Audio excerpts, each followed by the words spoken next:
Say which to stream Yakuza 0 with Kiryu on the playground.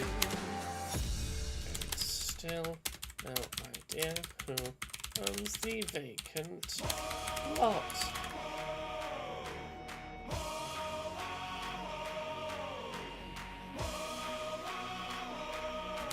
Right now.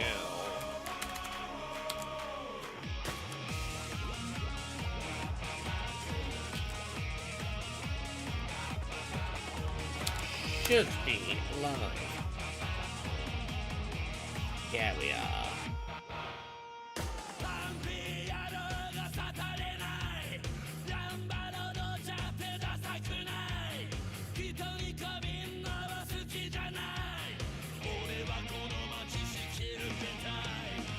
I believe we can do disco as Kiryu now. I don't think we have done so far. I might start the stream with a little bit of Kiryu disco. Just because we can. Before we set the plot largely in motion.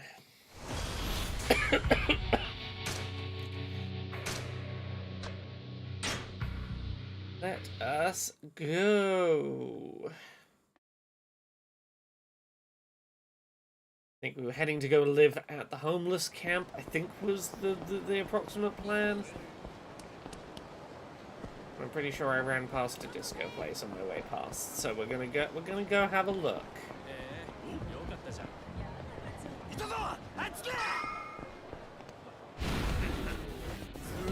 Oh.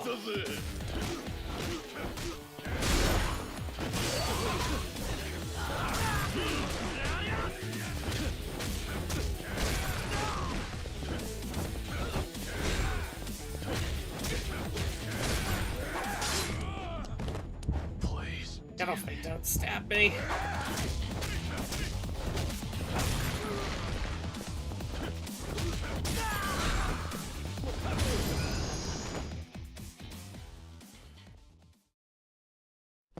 Right, where was I? Is this a disco place? And if it is, can I disco? It is, but I can't. Okay, we're, in that case, gonna go hang out at the homeless camp, see how that goes for us. See if we can avoid getting murdered for a couple of hours there.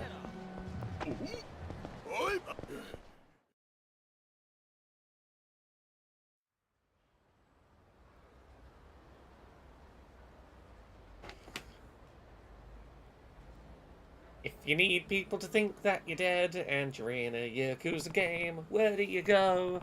To the homeless camp. I mean, it's the park. You can sleep in a bush if you need to, Kiryu. Like, I don't think you're gonna struggle for just a place to get some sleep.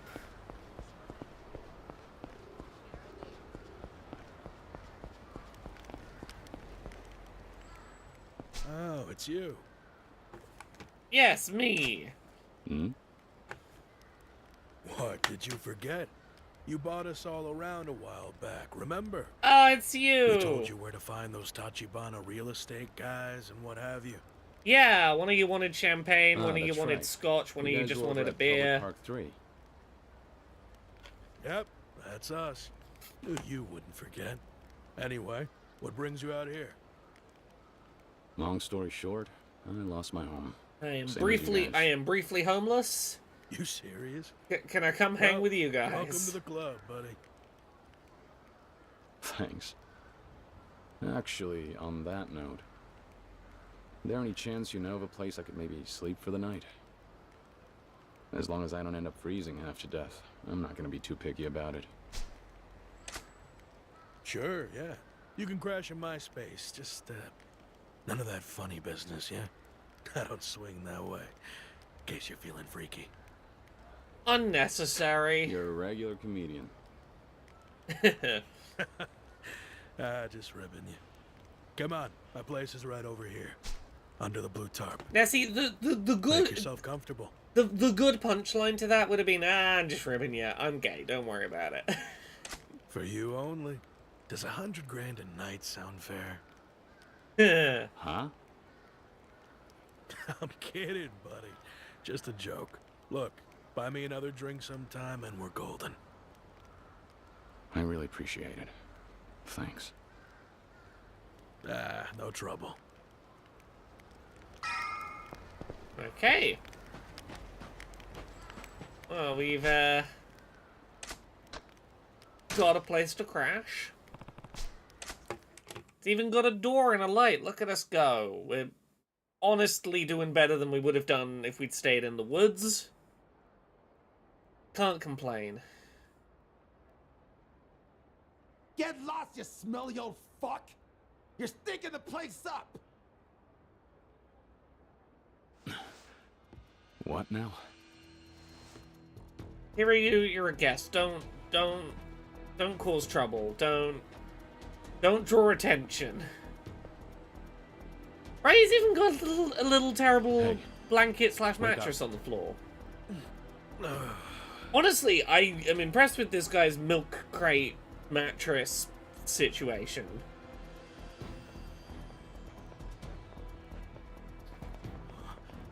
Ah, shit. It's them. A dojo A pad thing? is better than being directly on the ground. What It's now? something. Nah, what are you saying? These guys are homeless hunters.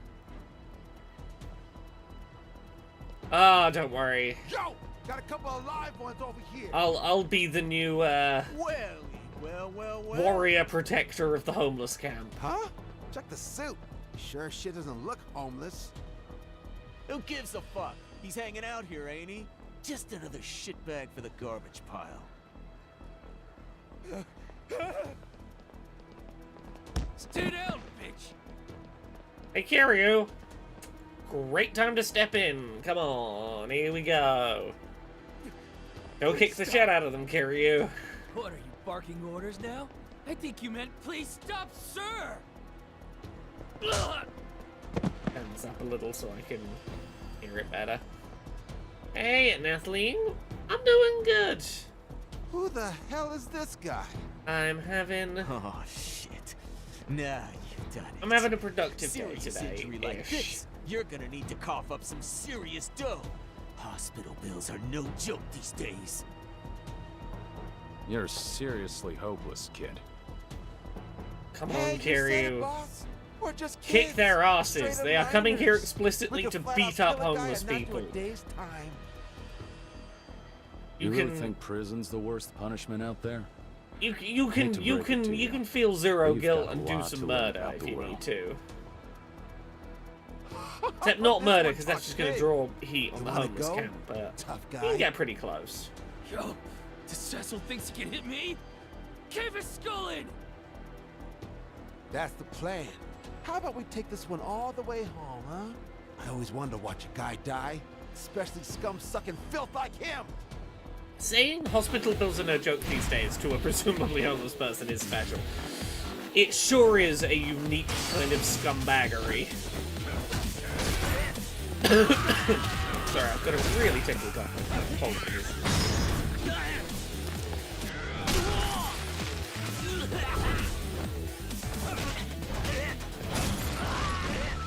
I don't need your metal baseball bat. I'm literally just gonna 3-punch kill you. Not quite 1-punch man, but 3-punch man maybe. Ow! What the hell? man? Are you kidding fucking me? kidding me? I'm not kidding you. I'm here to kick your ass, because you are terrible. Hey, cut it out, asshole! You don't seriously think you can get away with this shit, do you? I've listened to 110 days of Get Pogposition. away is exactly Goodness the point here. gracious. Fine. Small I'm world. sorry, okay? I'm sorry.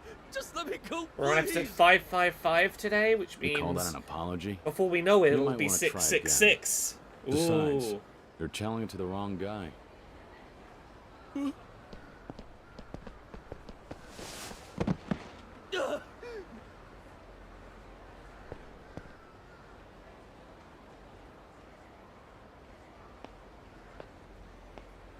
Ooh. Hey, Is there official This is word on your what that little fucking toy, isn't it? $300 James Bond game collector's edition has in You were it? about to use it to split my head open, weren't you? So, Oh, here we logically, go. it's safe to assume it's yours, right? Okay, the $300 edition of 007 First Light includes a golden gun figurine with a stand and a secret compartment and a certificate of authenticity. Okay, you're spending $300 on a gold gun and fake gold bullets. It's like, it's gotta be some elaborate piece of tat. It's been a while since we've had, like, a really elaborate piece of collector's edition tat. Oh, get away from me, you bum freak! Shh. People are trying to sleep. Keep it down. No, okay, fine, I'm not gonna tell you not to. Don't do it, it's gonna draw heat here, don't kill him. But, like, I can't blame you for beating him, new friend. I wish we knew his name. This man has invited us to, like, stay in his tent structure with him. He's still just bearded homeless man. At the point where I'd have asked his name earlier than this, but if I were Kiryu, at the very least, he's offered to let me stay with him as a newly homeless person. I would, at this point, have asked him his name. I'm only alive right now because you were here to save my skin. It is a little Those dehumanizing kids have that the been game attacking is my still just friends for like, a while bearded now. homeless The man. little shits. Here's hoping you scared them off for good, yeah? Here's hoping. Oh, yeah. You know, for all that, I never got your name there, buddy. We never got Sure, yours. it's Kiryu. Kiryu-san, eh? Are you going to tell us your I see. name? Please. Thought that might be the case. Been hearing that name a lot lately, what with Kiryu Doji's didn't men even turning the ask his city name in upside response. down. Oh, I never caught They your must name. really have it Ah, out I'm for you. Kiryu. Don't worry. There's not a single man here who would even think to sell you Kiryu, out. ask his Not fucking after name. tonight. We take our work seriously, you know? Good to hear.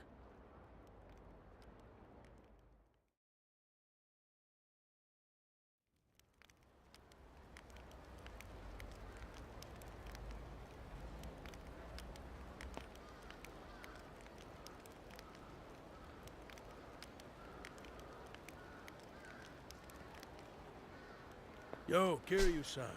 You got a guest. Says he's looking for you. A guest? Ask his Do you have name. a pen? Is he Dojima family?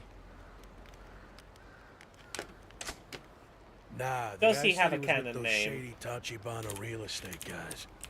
I told him I'd never heard of you, just in case. Nice. I appreciate you looking out. Any idea where he is now? Yeah, his car's over by the park entrance. Check it out if you're curious.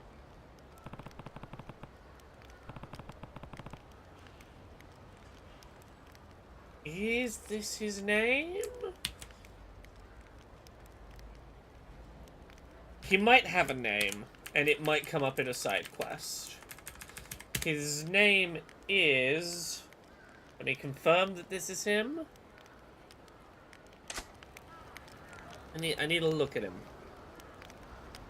This does appear to be him.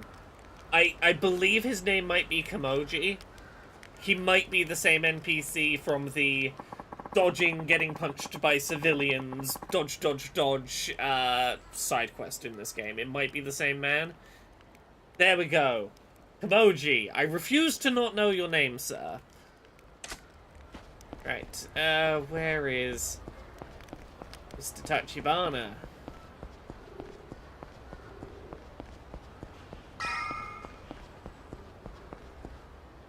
Yo, Kiryu-kun. Hey! Oda. So what? I take it you're my ride? Seems so. You sleep okay last night? Ended up being pretty cold, huh? It was fine. At least I had a roof over my head. So, where's Tachibana? Actually, the boss is waiting for you someplace special. Someplace special. Where's that? Where we going? It's somewhere you're real familiar with, as a matter of fact. But I won't spoil the surprise. Please spoil the If you're ready surprise. for 'em, then hop on in. I'd like good to to know go where now? we're going, given all the people trying to murder me right now. I Sure. would like to have a sense Let's of go. control. Great. Something a We'll little go less, ahead and yeah, get a going little less then. ominous.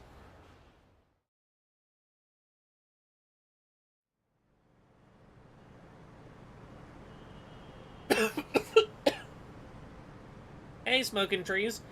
It's a great game, this. It's a very I don't good see game. anybody tailing us, at least for now. Fine by me. After spending all night under a tarp in the park, I feel like I've earned a little peace. I'd be Anyway, having a nap in the car, where are we honestly. headed now? You guys You got managed to something find a new slightly hideout softer yet? to lie on. Nah, not exactly. But as long as the Dojima family are out combing the streets up in Kamurocho, there's nowhere in town you could stay hidden for all that long. To that end, the boss decided to be proactive and make his own move to shut their little search down. Yeah, And this what would move be is a that? really strange time to betray let's Kiryu, just right? say he's somewhere you know quite well. We're headed there to meet him. You really can't just tell me? Oh, I think Don't I have remember to. where we're heading. Trust me, it'll be obvious soon I enough. play Fist of the North Star Lost Paradise. You can play as Kiryu. Ah, interesting. Neat.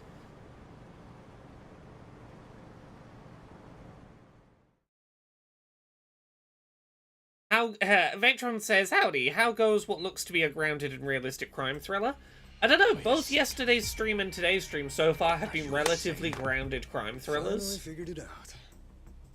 Been relatively little of the silly stuff. Total Clan HQ? The hell are you thinking? Oh, I forgot we got The these. boss is in there now. slideshow working with the Tojo cutscenes. brass for your life. He says the only way to tie Dojima's hands is to strike a deal above his head. So he went to the top. Hold on. You know the Tojo clan wants to bury Tachibana real estate, right? You, me, Tachibana, all three of us are dead. It's a ballsy Did you move, I'll consider give him that? that. You think the boss doesn't know that? Sometimes, even killers are willing to negotiate.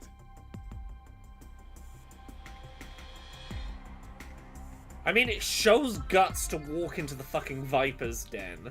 Here's your stop. These gentlemen will take you to the boss. I still say this is crazy. He knows he's taking a dangerous gamble. But he wouldn't be here if he wasn't confident. Any business deal has some risk. You're a Oda's Tachibana such an employee. interesting character. Time to clock in. And to trust your boss. Then next time, tell me before we pull a stunt like this. You'd have said no if he'd have told you in advance, though. If he told Go you play up front, your you wouldn't have gone. Kiryu-kun. Oh, thank you very much for the Prime sub, Vectron. Thank you for sneaking, knocking on Bezos's door, and then when he's being like, I hear there's homeless people trying to break into your kitchen, and while he, goes to brandish the hitting stick, stealing a couple of pennies and sliding them over the table to me. It's very appreciated. I haven't done that in a while. My brain was having to gear up into gear of like, how do I take money out of Bezos?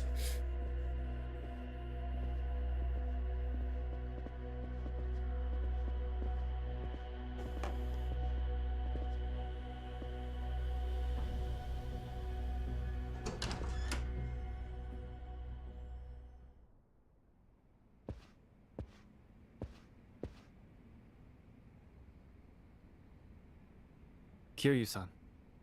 Yeah. As I assume you're aware, this is the acting second chairman of the Tojo clan, Nihara-san. Kathleen says, I have a dumb question. Are we allowed to ask our local cities to have you do talks at Pride? You're welcome to ask. The way that generally that'll pan out is if if you make that kind of an ask and they're interested in me doing a talk at Pride, they will then reach out to me and go, hey, here's when our Pride is happening. We'd love to have you do like a talk or something. They may have a budget for travel or whatever, and I look at my schedule and go, yes or no. Also, what do you want me to talk about? I've done a few of those, like at various places. I've done a few Pride events around the UK. I've done a few internationally. I did some talks at like Pride events in Norway, for example. Like I did Oslo Pride one year. So totally a thing that can happen. If that's a thing you would like to see happen, ask your local Pride whether they would like me to say things. Yeah, you've got my thumbs up to ask them if they want to ask me to come. He is effectively the highest authority across all Japanese Yakuza organizations. Anyway, here he So is. you're Big, Kiryu. big boss Yakuza. I see. For now. That look in your eyes reminds me of Kazuma's when he was young.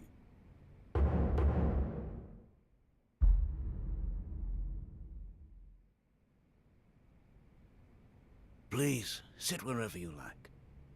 No, sir. I think I'd rather stand. As you like. Well, shall we begin then? This As is a I good was saying sign. He's earlier, open to this my ultimate conversation. He's goal not for just this killed meeting you is instantly. for my company and the Tojo clan to coexist peacefully within Kamurocho. Understandably. And needless to say, we welcome anyone who wants to come to Kamurocho.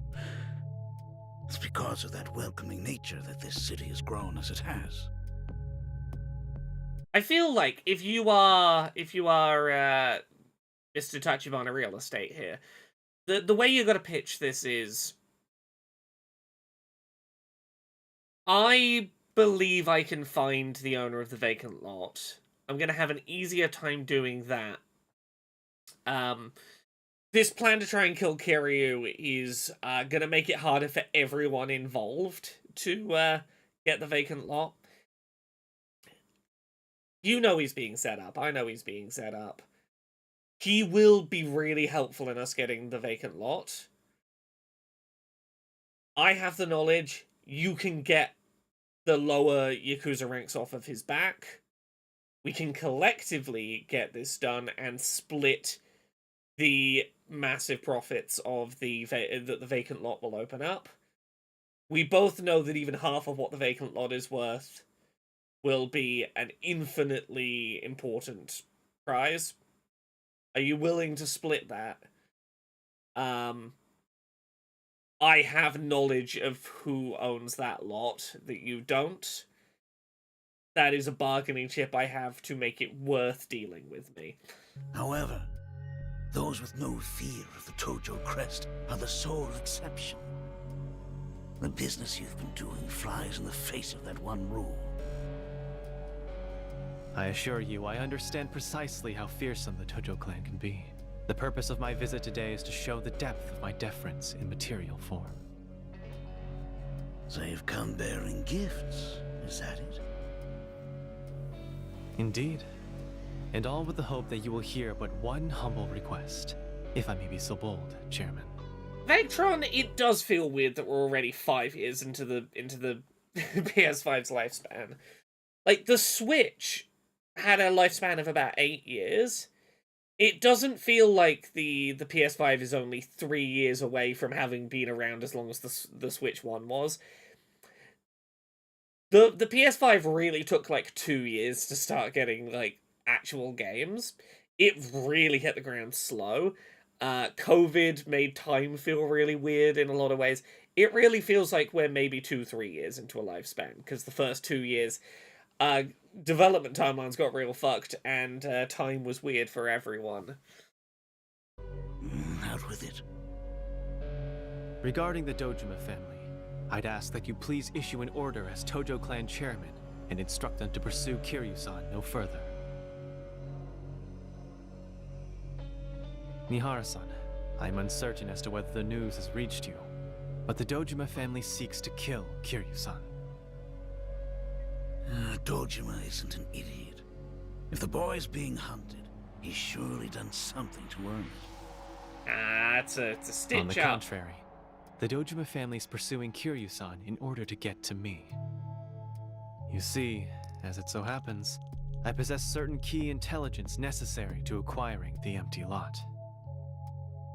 Yeah, this is The also coveted empty this is your lot. bargaining chip. I see. Dojima can scarce afford to let an outsider beat him to that plot. But the profits from that project will be coming back to the Tojo clan. And that being the case, I have no reason to help you. Oh, one sec. Sorry, I gotta respond to a thing.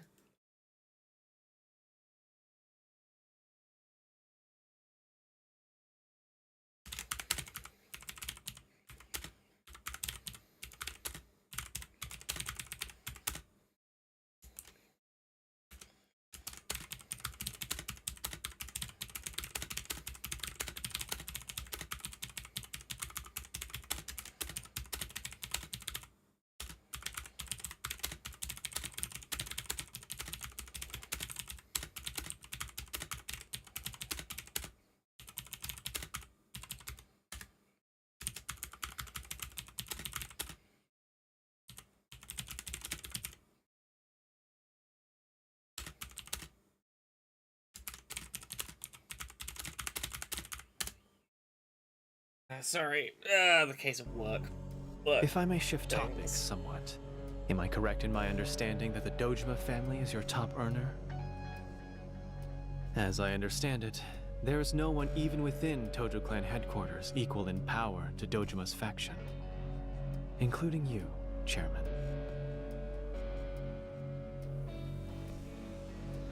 Dojima's a valuable asset, as he tithes a massive amount to the clan. He's a competent and loyal subordinate. He is also the likeliest successor to the Tojo chairmanship. It is quite probable, perhaps almost guaranteed, that Sohei Dojima will be the clan's third chairman in the near future. And what of it? If the Dojima family succeeds in acquiring the empty lot, it will grant him even greater wealth and influence. It would mean the rise of an absolute autocrat within the Tojo clan. And if history tells us anything, it's that men of that sort seldom remember to pay deference to those still above them. Ooh. Put frankly, your long years spent climbing to the top will only earn you a retirement spent impotent and forgotten. I highly doubt that's what you want. Come again? Tachibana.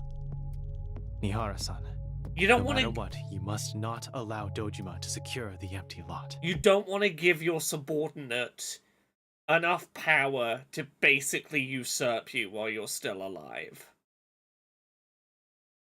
Yeah, it's the money's ultimately gonna be within the family, but that one individual is gonna shoot past you in importance in your clan, and you don't want that to happen. You don't want the kind of man who is gonna use that as his stepping stone over you. If a single officer grows more powerful than the entire clan above him, the Tojo clan will undergo a drastic change. One you can't afford. Dojima's development project is a huge piece of business. The Tojo clan will see similarly huge profits come of it. That's all there is to it. Nothing beyond that will change. Do you understand? All the subtitles Nothing. are struggling to fit on that box. Anyone blinded by such short-term concerns is unfit to lead such a grand operation. Acting, Chairman. Really? You need to learn to choose your words, boy.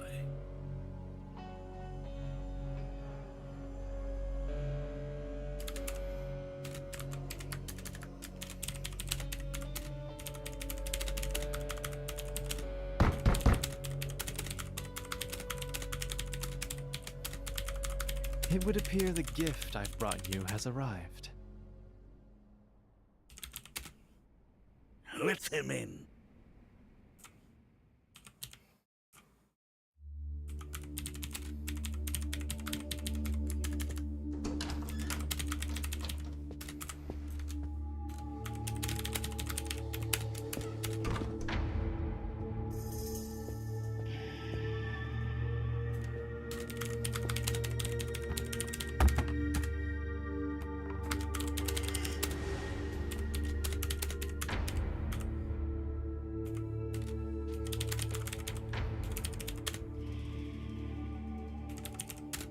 500 million.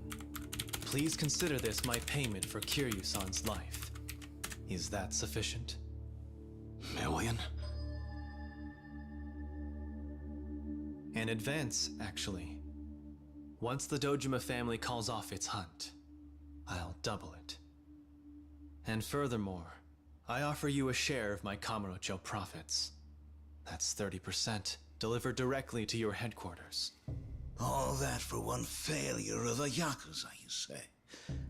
Over $1 billion? You really believe he's worth that much? Honestly, if I'd known that was the price on my head, Kiryu could have paid that. He's had over $1 billion in his pockets from the the real estate business. But it is because the picture he seems to be painting here is like, oh, you want Dojima to get the empty lot because it'll be profitable for you?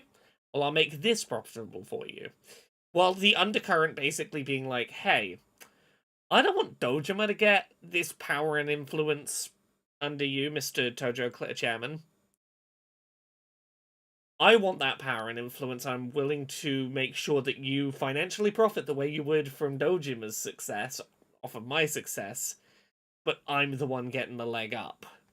If I may be so forward, money is recuperable. To me, he is a more valuable commodity, a trustworthy friend. Speaking in more practical terms, in due time, I intend to secure the empty lot. Kiryu-san will be of great assistance in that endeavor. It's interesting because, like, he's not really expressed why he believes Kiryu would be helpful in securing the lot. And if we take the friendship thing at face value, it's probably gonna be get a bit complicated when the whole bat tattoo and the blind girl who remembers seeing the bat tattoo thing comes up. That's inevitability. Hey, Veldstrom. I see you certainly hold the boy in high regard. Well then, Ihara-san. It goes without saying, you also have the option of offering the three of us up to the Dojima family's waiting clutches. However, in terms of recompense, I doubt they would be as generous, now or in the future. Also, have your And people so, given you an if you were accurate count instead of how many willing to people offer us Kiryu's your beaten up by assistance in this himself? matter, Yeah. perhaps then, we could ensure that Dojima-san remains the loyal subordinate, as you aptly described him. If I may offer you my personal opinion, Dojima-san is better suited for that role than one of any real leadership. Very intriguing. Yeah. You're quite the shock. It really does seem to be a, hey, right now, a big wad of cash would make Dojima replacing you real easy, and he's the kind of guy who'd want it.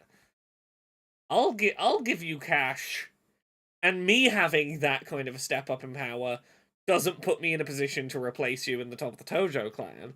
You get your money, I get my increase in power. The increase in power doesn't go to someone who would just as soon sweep you under the rug. Certainly know how to spread a Yakuza's legs, for one. Know how to make your money work for you, too. Knowing Dojima, he surely met his match. You flatter me, sir. You, send word to Dojima. Kiryu's off the table. He's officially the property of Tojo Clan headquarters. From this day on, look but don't touch. Well, Kiryu, you are now kind of forced to be loyal to, Well, acting chairman, my deepest gratitude. Tachibana. I will take my leave. Oh, I'm so ready for a silly minigame after this. You know I am.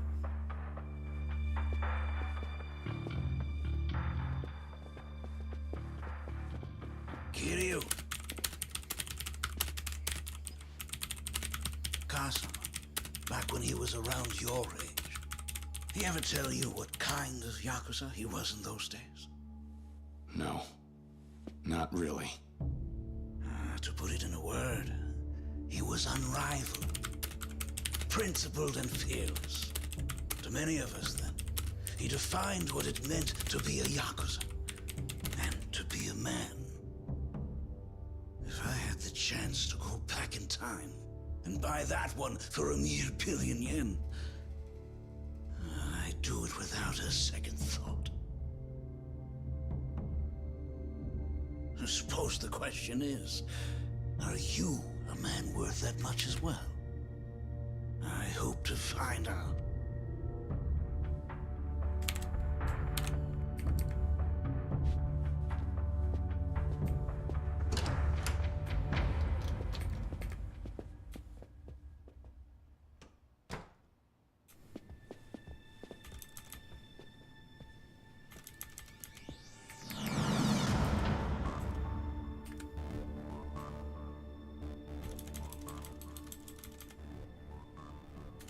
I guess all that money didn't buy us the right to leave, unfortunately. I expected such a response if our negotiations failed, not if they succeeded. Yakuza certainly keep things interesting. Means they're stabbing us in the back! That's not it. So what then? While we may have resolved the business side, there is still a matter of protocol. We need only to walk this gauntlet, and I expect they will uphold their end of the bargain. That's the idea. This'll be some fucking gauntlet. No fair! These guys have got the home field advantage! Unfair or not, this is just the way that the Yakuza operate. Oda, you guard Tachibana. Shit. I'm on it.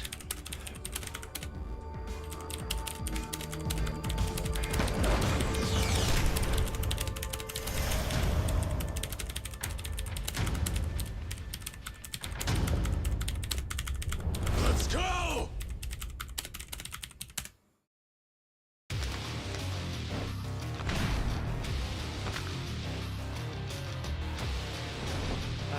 Time for Mr. Tojo Clan Chairman to see the value of Kiryu and why maybe it would be worth paying over 1 billion yen for this one man alone to be on your side.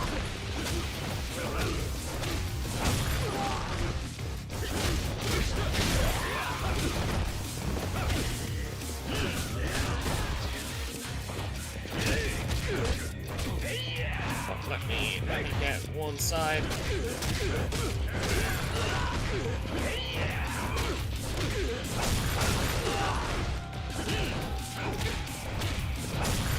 You are gonna wish you had Kiryu on your payroll before long. Look at this absolute one-man murder machine.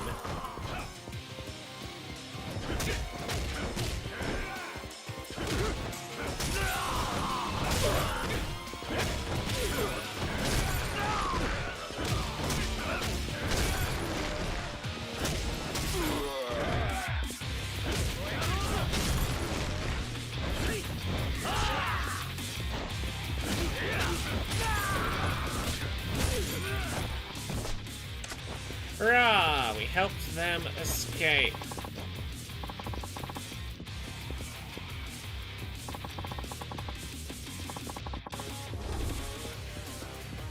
Oh, this way.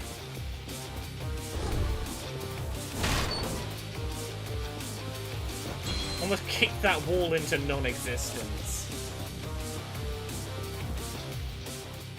Kiryu-san, are you alright? Yeah. Looks like you guys are too. Yes. I had Oda-san to see to that. Great. Well, we can forget about just walking at the front door. Seriously. These fucks are really sending every man they got against 3 people. Are you so surprised? I thought we both came here knowing the risks. Well, sure, but that doesn't mean... We have weathered worse storms together. Trial after trial, we've made it through. And we have Kiryu-san this time. Tachibana. Guess I forgot. Okay, let's head through there. Yeah, we can fight our way out of here for Right. appearance's sake. You've got the one-man army, Kiryu, on your side. It's gonna be fine.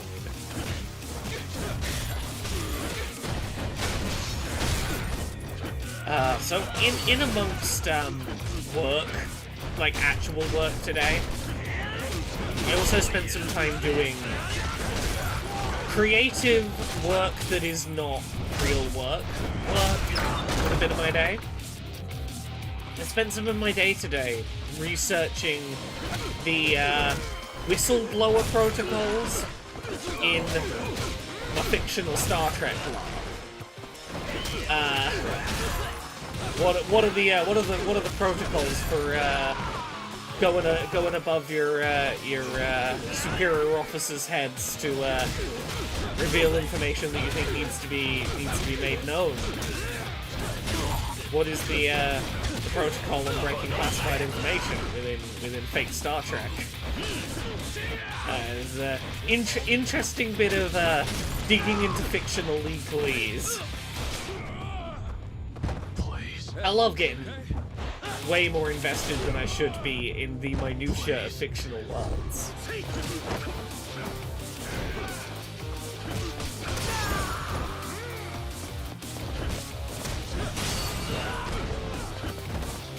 Oh, they have them. They have them. Amongst many protocols that exist for various things, I may have spent some time earlier in the week helping to write, helping to edit and craft temporal directives for should time travel occur. What rules should we follow as best practice to not fuck up the timeline? And what methods can we use to establish whether we're in a closed time loop or not as quickly as possible?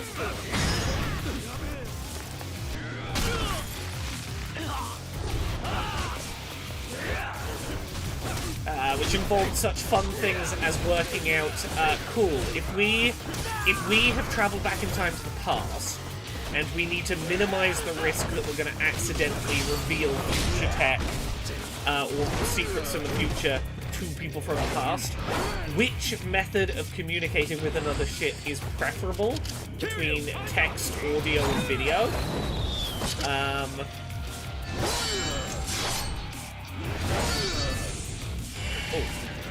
I gotta mash A.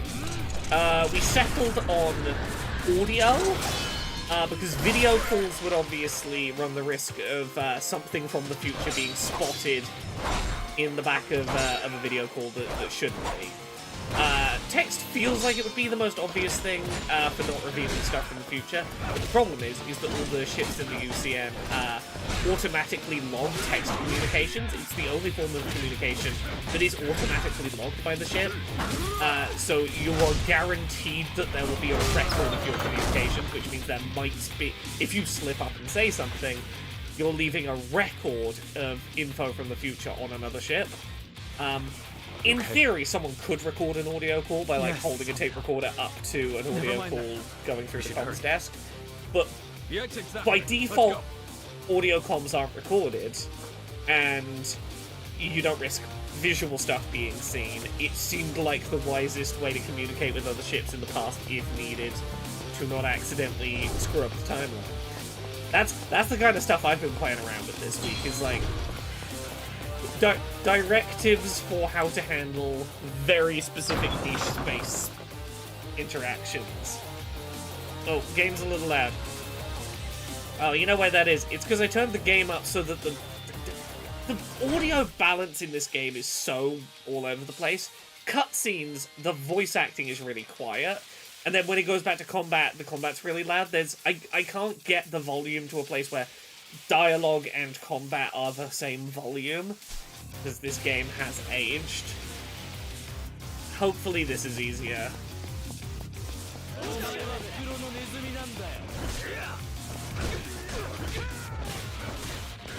Just a little quieter now, hopefully a little easier.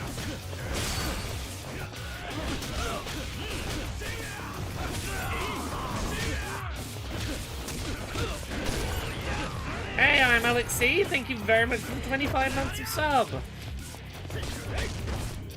Yes, working out time travel, fictional time travel and whistleblower directives have been my, like, off-time tasks of the week this week for pretending to be in the Star Trek.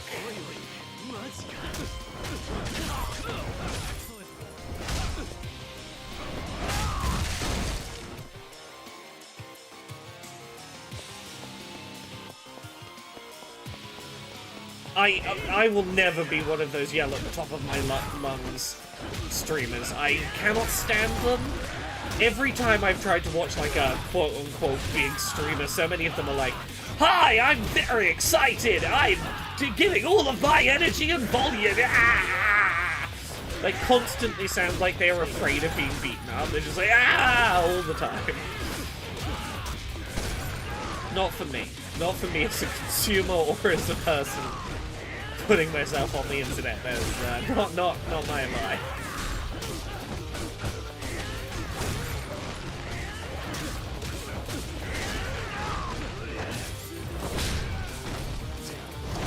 East Demon says, Captain Janeway went fuck it and straight up threw the Temporal Prime Directive in the trash.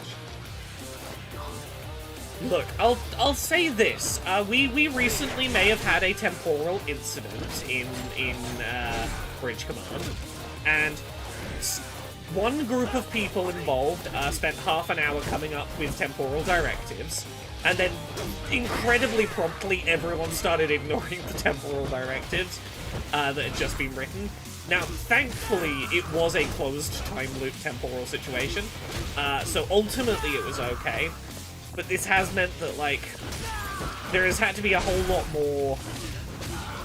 We're gonna have to actually create proper temporal directives, and if at some point we have to break them for some reason, you know, that is a captain's decision to make at the moment. But there needs to at least be rule. You've got to know what the rules are so that you know when you're breaking them and you're making a conscious choice to do it, rather than just, I'm doing this because I didn't think about the consequences. You've got to have the list of, here are the things that we've thought through and it's unwise to do for XYZ reasons, so that you can go, I understand the negatives, I'm still going to say fuck the temporal directive this time. You guys okay? Everybody on one piece? It would be foolish to linger here. Come. Oh, I find Janeway is my favorite Star Trek captain. Because she really does, by virtue of, I am so far away from any consequences, and my priority has to be getting these people home, and I'm gonna have to make those calls without oversight. She makes a lot of interesting choices, and a lot of the time it's, you know, we get to see a captain a little unrestrained from some of the oversight that these directives have, for better or for worse. I would argue she makes some really interesting, terrible choices at times. Like, she is my favorite. She's the most interesting captain to me. But by that lack of oversight, she unilaterally makes some decisions that are incredibly contentious, and I love that. I'm going on a Star Trek tangent here. Some of you will already be aware of my opinion on this. Star Trek Voyager. There is an episode called Tuvix, where two characters in a transporter get mushed into one person and become one new person that's not either of the two previous people. Basically the crew goes, yeah, but I preferred the two individual people to this one new person that's here, so we're gonna say that that new person that exists does not have the right to exist, because we think that the two people that no longer exist have more of a right to exist, so I'm gonna, like, forcibly stop you existing to separate you back and make you into two people again, against your will. Which I vehemently fucking disagree with Janeway's call there, and I think that one of the greatest moments in Star Trek is the hologram doctor on that ship refusing to be the one that separates them, because despite the captain, you know, Janeway, ordering him to do so, he turns and says something to the effect of, I took an oath, first I must do no harm. And he makes the captain look directly at what she's doing, which is, If you're gonna do this as captain, you are making the decision that you prefer those two other people, so you are gonna condemn this person to non-existence, and you're just gonna have to live with that. Oh god, yeah. Janeway and Paris abandoning their salamander babies. Is this about the Dice Funk campaign you're making? No, but like, I have been really tempted to go back and rewatch specifically Star Trek Voyager, in preparation for that Dice Funk season I'm eventually going to be running. I have some stuff I want to reference. Yeah.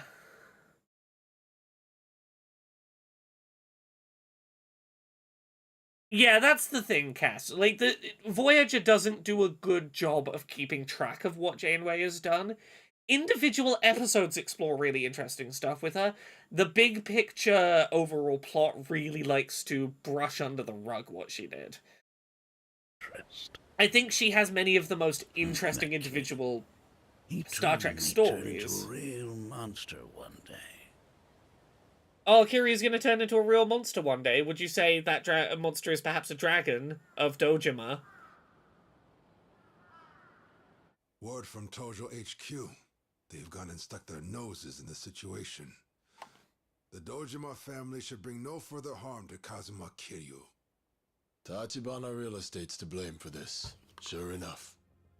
Honestly, with the pressure we put on them, it makes sense they would go above our heads. In fact, we should have seen this coming. Kuze and Awano sure as hell didn't, though. Maybe not, and that's on them. But I already know what Tachibana's next move will be. Do you now? Get the feeling you're finally ready to leave your brother's shadows, huh? Shibusawa. That lot is yours. And I'll be the one to gift wrap it. Gladly. Ooh. Natalie, if you've never seen Star Trek, the series I was just talking about, Voyager, like, the gist of it is it's basically just a ship full of people get thrown to, like, the opposite end of space with no way to get back. And it is the journey of a crew that's like, we may never get home, and we're in, like, a bit of space where, like, we don't fucking know any of the shit going on out here. This is not our corner of space. We don't fucking know any of what's out here, and it would take us hundreds of years to fly home at full speed. We're stranded. Good luck. Which makes for a really interesting, a very interesting conceit for a sci-fi series.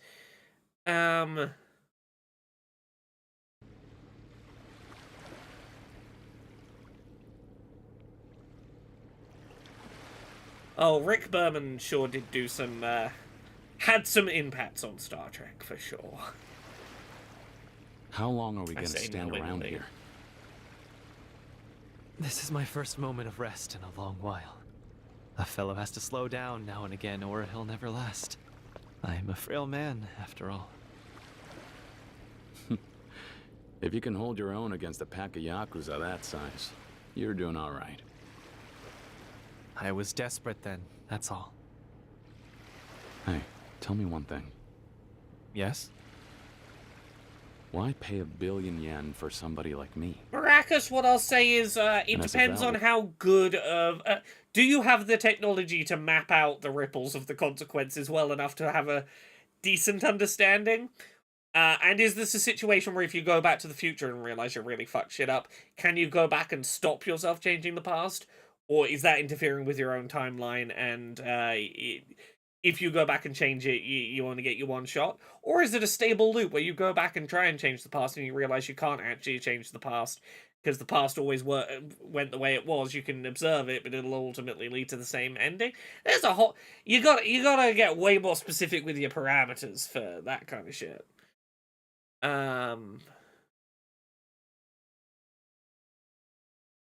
ETH Demon, I agree. The Year of Hell was fascinating, and I would have loved to have seen more of it in Voyager. Now you owe Tojo HQ a huge favor on top of that, right?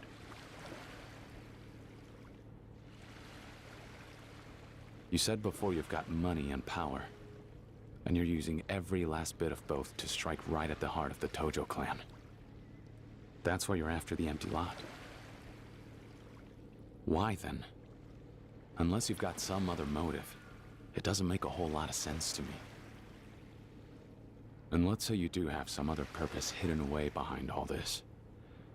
If that's the case, why risk everything you have, even your own life, for some plot of land? Is there some other meaning to this empty lot business that I just don't see? Yes, well, that's a trade secret. Perhaps you'll let me leave it at that. A trade secret you can't even tell an employee? Man, the guys you hire sure have their work cut out for them. Even staying alive is a chore. Which is precisely why I need men like you close by, Kiryu-san. As a matter of fact, it's precisely why Kazuma-san brought you to me in the first place. Maybe. But we're still no closer to the empty lot. What's our next move? Is there anything I should be doing right now? Anything at all? Actually, yes. There has been movement on that front. Maracas Skull... Okay, I'm going to vaguely address this. I'm not going to get into a whole huge thing about this. Maracas Skullman is asking, do you have a moral right to cause any innocent person to be erased from a timeline without their consent, even if it's for a noble goal? So, I'm going to try and answer this as quickly as I can and not make this a lengthy back and forth. Short version... are we doing a causal version of time where that person already exists? Like, the fact that even if they don't exist yet, they are confirmed going to exist, time is on a fixed track, and you are definitively stopping a person who would definitely exist if not for your interference? Is this a, I can make one choice and that will definitely impact that person being born or not, versus... it'll have ripples, and maybe that'll impact that, but I just can't know, and, like, the future was never fixed in the first place, so I'm sending us on a different path, but maybe we're always going to go on that different path. At what point is the future fixed enough that you are making that choice? But if we're talking about time travel and you're going back in time to do so, again, it really boils down to, are you doing so with the intent and definitive knowledge of those consequences, versus... because there will always be, if we're doing a time travel scenario where you can go back in time, you make a change, and it will ripple forward, and it will change the future, there is no ability to change the past that won't have infinite untold ripples. Is the thing you're going back to change important enough to change? And are there foreseeable consequences you know you are negatively having, and having to make a subjective moral judgment on whether that is right? I think that is, I think if it was a case of, I can stop a genocide in the past, and the one guy running, like, a handful of people might not be born, but is that outweighed by the weight of the number of people saved? Versus the example we were giving with Tuvix, where it's like, no, we very clearly know the variables, which is this person who is alive right now will stop being alive in this present timeline. We are in a linear timeline. We're going to stop that person existing and make two other people exist in their place, and that's very different to, do you know the precise ripples, and are you, because if you weigh it as any action in the past that might stop a person existing in the future, the answer would be you can never do anything in the past. If that's how time travel works, and you morally are opposed to that, you can never do anything in the past, regardless of what the weight you're trying to stop is. Again, a lot of specifics. There's the gist of an answer. I have seen the Orville. It is by far, how do I put this? It is the only Seth MacFarlane project I have seen where it seems like he genuinely gives a shit about the thing he's making, and isn't just trying to be an edgy shitbag. It's nice to see him create something that it seems like he has an actual genuine passion for, and isn't just going, ha ha ha, I can make the loudest fart joke in the room.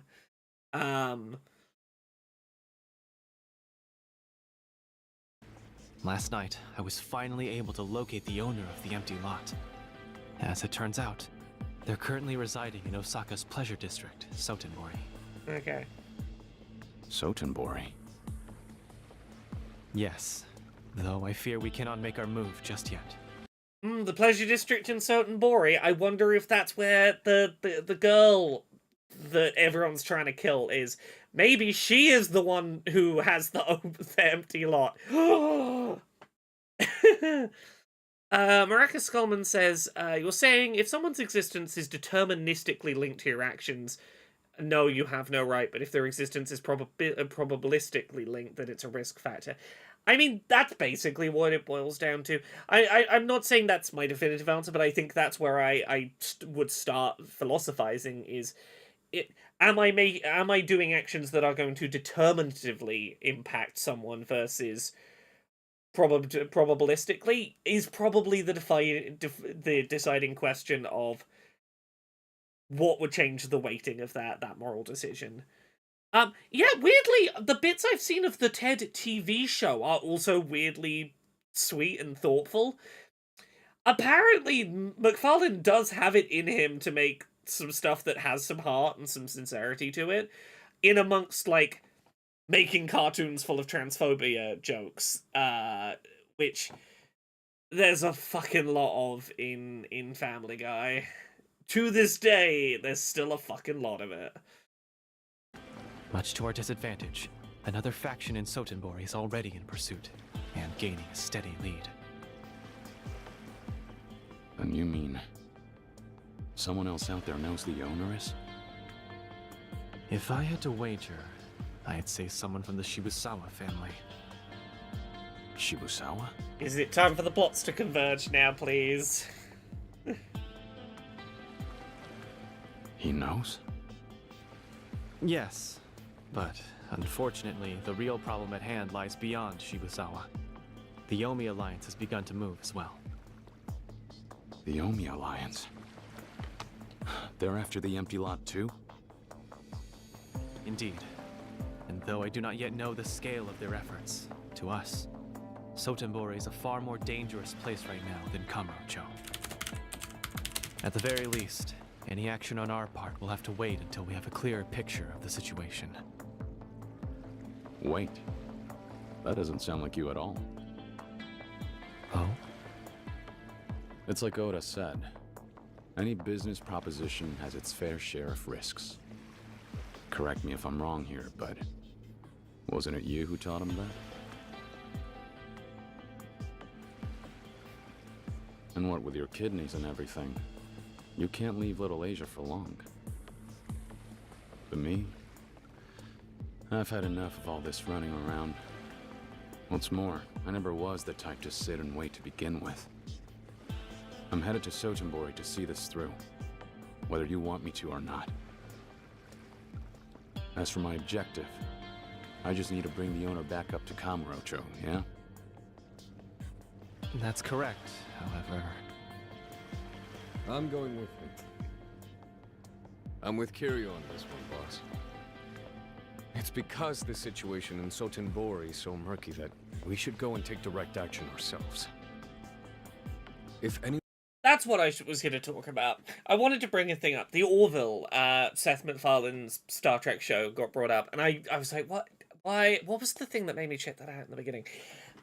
I had a bunch of people asking me to check out the Orville because it definitely has a storyline that explores gender, transness, etc. through metaphor. There is a species, the Mocklans, who are an all-male, generally an all-male species. Very rarely a female Mocklan is born, and they are, much like would happen to an intersex child, before they are old enough to consent, genital reconstructive surgery is done on them to make them conform with a desired sex outward appearance. In this case, making them physically appear male, so that they will grow up believing they are male, despite having been born female in this specific society. And around the two parents having an argument about whether or not to forcibly regender their child that has been born. Some interesting reveals about one of the parents happen, and it's part of a running storyline through the Orville of exploring how this pair of parents ultimately engage with their child who they culturally were expected to forcibly do genital surgery on before she was old enough to consent. I'm not gonna say it's flawless. It's got problems here and there. It's muddy as a trans allegory. It muddies up like intersex representation and trans representation and gender non-conformity. At least in that first episode, it kind of muddies all three concepts. I will say, as the series goes on and it has other episodes dedicated to that topic, it does become a lot cleaner of a specifically trans allegory in a way that's interesting. Yeah, I would generally say I had fairly positive thoughts, and it's been a few years since I've seen these episodes, so maybe my thoughts would be different if I watched them now. But what I remember from having watched them was I felt pretty darn positive overall about how they handled it, particularly in the caveat of this is a Seth MacFarlane project, and my expectations were like about as deep below the ground as they could be, and you know, pretty darn good is way better than I expected. Like pretty decent. Additionally, I would say, while I don't think Seth MacFarlane has redeemed his reputation, he's still making a lot of real crass jokes at the expense of minorities. I do respect, if nothing else, that when some of these episodes of The Orville were coming out, he did some interviews in which he directly addressed some of the more transphobic episodes that exist of Family Guy and the lessons he has learnt since, and taking accountability for the fact that he should not have made them. And there is something to be said for that. I will give him that there. Anyway, yes. Who else gets their hands on the empty lot before us? All our work up to now goes up in smoke. If we played safe, we'll be late to the party. You make a good point every once in a while, Oda. So you wish to go despite the danger? Even knowing full well what may occur, you would travel to Sotenbori and take on that risk for us, Kiryu-san? Yeah. Need I remind you, this is not a company order. So, whatever happens, well, don't expect any workman's comp. You've already shelled out a cool $1 billion for me, boss. I think that's more than my fair share, so I'm willing to take some risks. Is that so? Then, in that case, consider me on board.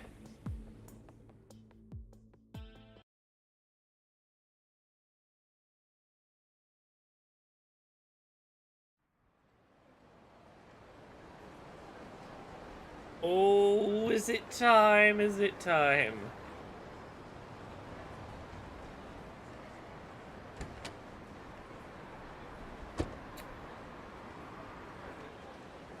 Kiryu-san, please, make any preparations you must before departing for Sotenbori.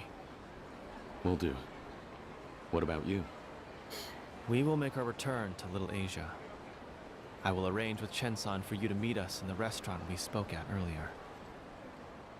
Oda-san and I will await your arrival. It looks like most of Dojima's boys have cleared off the streets. Seems the Tojo chairman really did pull those strings as promised. How lovely! Still, better you don't get too careless, Kiryu-kun.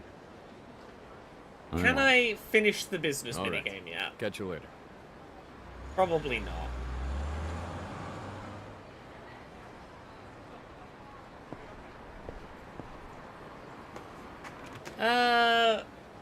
You're asking about the show, long story short. Story. Is this the one I think it is? So I've not sat down and watched Long Story Short, which is the new show by the creator of BoJack Horseman. I have watched through a section of it. If you've watched the show, I know this section's been doing the rounds on like TikTok and stuff. Specifically, the bit about the sister's trauma around the brother leaving her to drown. And that's relation to hey, shit that you're telling me that my trauma is over things that are too small to be traumatic, and that like they didn't traumatize you, so why should they traumatize me? Here is an example of one that really did fuck me up. That you cannot deny you really did abandon me. Very interesting. That whole exchange and what I've seen of that has made me put Long Story Short on the list of things I need to check out. It seems very well handled. I very much like the complex space it is playing around in. I just need to find time in my life to sit down and binge it, which I will have time to do once I finish the current watching, well, yeah, kind of for work. The current watching challenge, which is trying to get through all of New Who, so all of Doctor Who from 2005 onwards, that is taking a while. Also, yeah, who could have predicted drowning in a BoJack Horseman creator show, right? Trauma around drowning. It's fine, no one's talking about the view from halfway down, at least.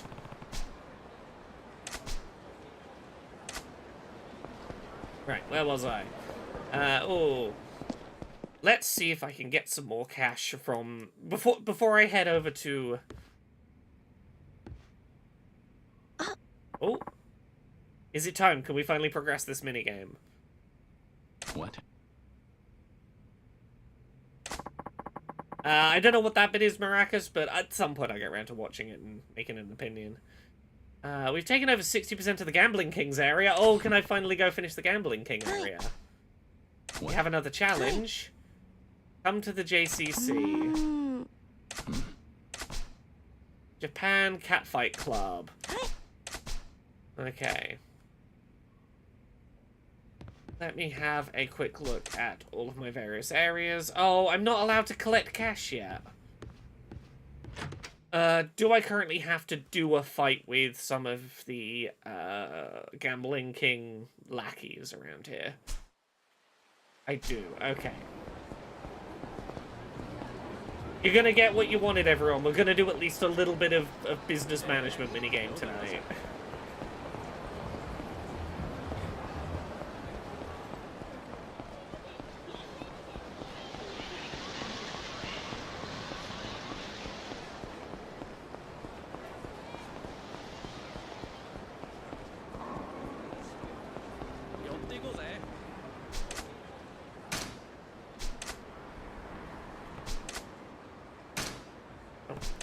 Come on. Left. Also, tomorrow's Silk Song Day, everyone. Economics. Yes, exactly.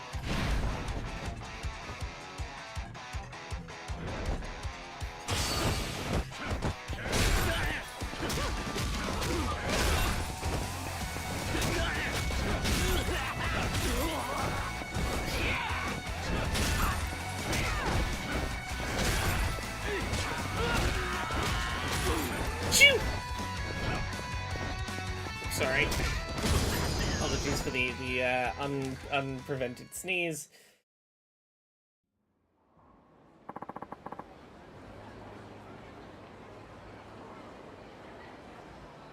Yes, I'm currently busy watching all of modern Doctor Who.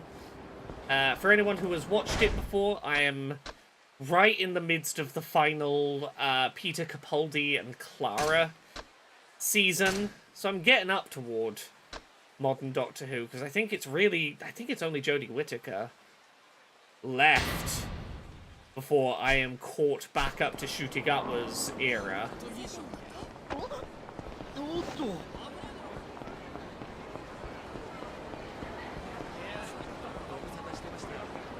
Or is there is there a Peter Capaldi season post Clara? They both end at the same time, or is there another Peter Capaldi season to go? Right, where is... Catfight Club, here it is.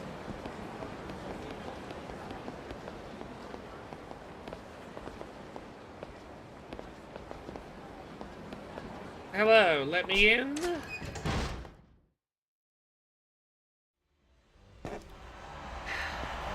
Clara as a character endlessly frustrates me.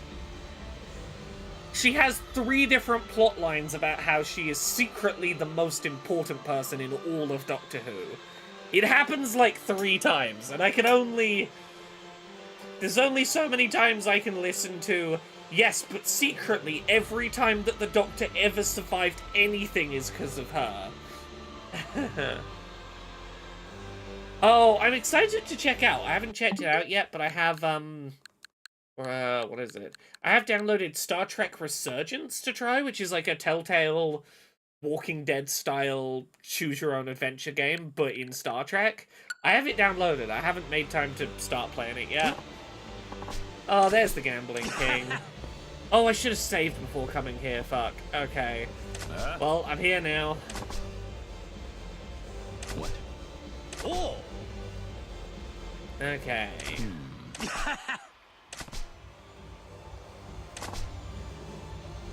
We're gonna have a showdown, are we? Let's each bet part of our holdings and have ourselves a battle. We bet on who's gonna win the next match. Oh! Oh god, what's the gimmick here?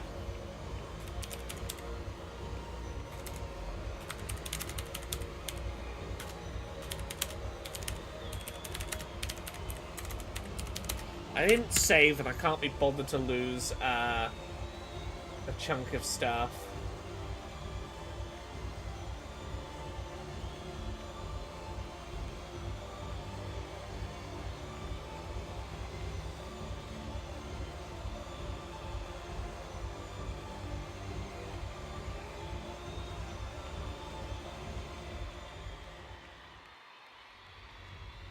Okay. Okay, we're doing weaponized, sexy rock, paper, scissors. Okay, pick a fighter in the cat fight battle.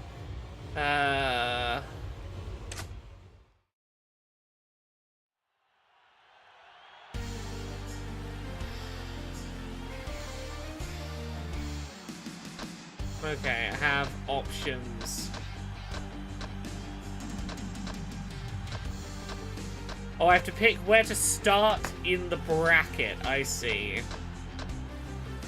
Hey, welcome Raiders. Hello everyone. I'm Laura. I'm a variety streamer here on Twitch. We are currently playing Yakuza 0.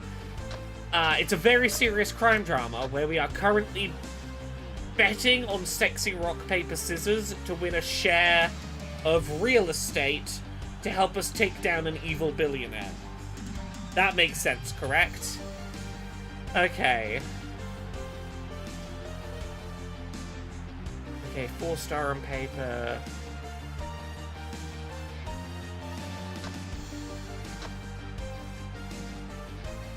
Okay, if we won this, I would be going up against...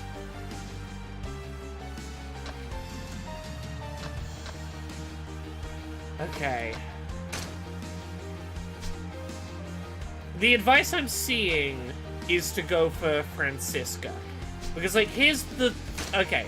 So, the thing that I need to remember here is that I don't have to win the tournament to beat the Gambling King. I only have to beat one match. And if we look at Jennifer, she's got great all-round stats. But she's up against an opponent with great all-round stats. If we're looking, like, here... there's some ones that could maybe work here. Francisca has very good paper, and Sayuri's gonna go for rock basically every time. She's got really weak stats in the other things, so we could probably pair paper against rock with a good degree of reliability if I understand how this works. And we don't have to win the tournament, we just have to win this one pairing, I think. Oh, the bug girl collecting arcade game for kids. Yeah, that's also the case in one of the more modern ones. I think Infinite Wealth does that as well. I remember that minigame.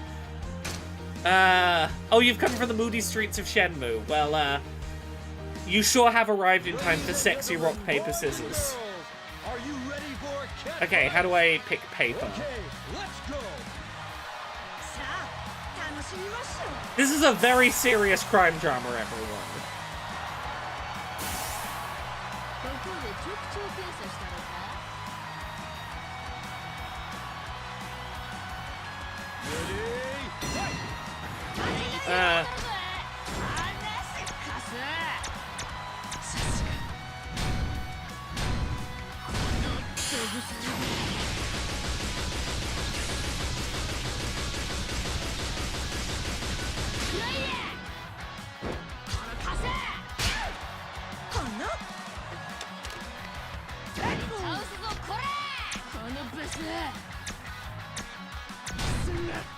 I don't know if I'm understanding this right, but we're gonna try for it. Oh. Okay. Yeah, there were genuine scenes of intense, like, political, scheming, double-crossing, very recently. Yeah. She's gonna keep picking rock. I understood right. She's got 5-star on rock, so she's gonna lean towards rock because it's her speciality. So if we keep spamming paper, we're going to win the rock, paper, scissors a good percentage of the time. I swear this is a serious crime drama, everyone. Oh, I should turn the volume down a little. We don't need to be this loud for sexy rock, paper, scissors. We can turn that down a bit. Oh. Ah. Ha ha ha.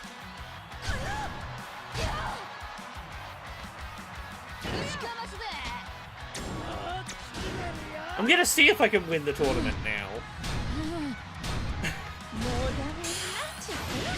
Yeah, she just keeps picking rock, yeah. Okay, they were talking about spreading Yakuza legs, but like in a very serious business metaphor sense. Spreading his legs in terms of offering him a very promising deal.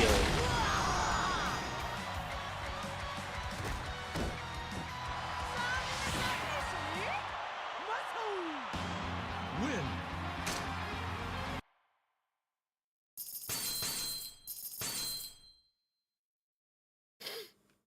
Okay, are they gonna make us do the whole tournament, or did we do one fight and the king's gonna be like, yeah, we're done? Okay, we don't even see the rest of the tournament. Okay. Thank you for giving me 10% of your business area. We have 82%. When you gamble, you win some and you lose some. It's winning the war that counts. About getting the last laugh, ultimately. I'm not like the other billionaires. I'm quirky. I'm not like the other billionaires. You've seen the properties in my area. They're all huge businesses that produce big income, and I'm at a completely different level than the others. Yeah, and I own 82% of your business area. I'm never gonna let you win. I'll crush you if I need to. I've cheated countless times, and I'll cheat again.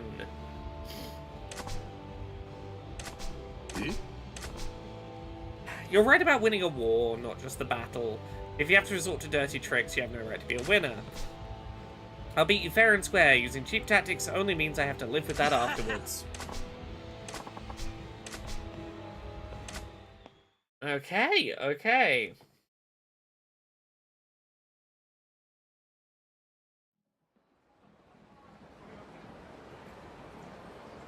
Right, so I should be able to start collecting from the businesses again now. And I think I own all of the Gambling King area businesses. I think at this point it is literally just keep waiting around, collecting revenue and upgrading the businesses until I hit, I think, 90%, when he will allow me to try and win the business, the business war off of him.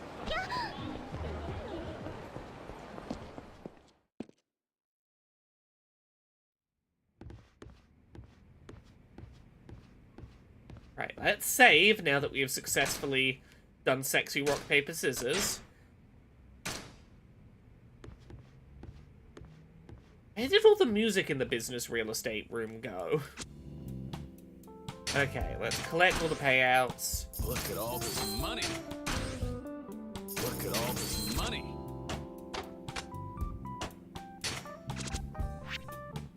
Okay, you're fairly happy. We'll start collection.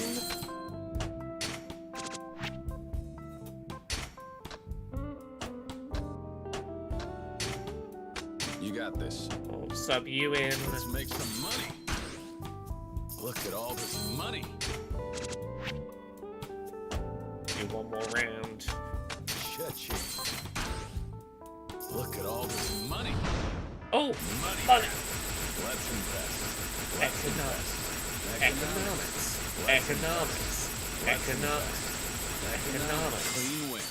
Economics. Okay, that's another percentage point.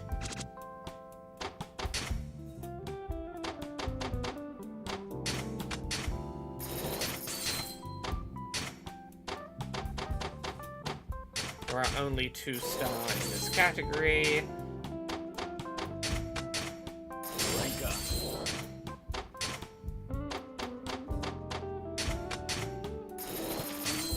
Okay, we're up to 85%. This is good.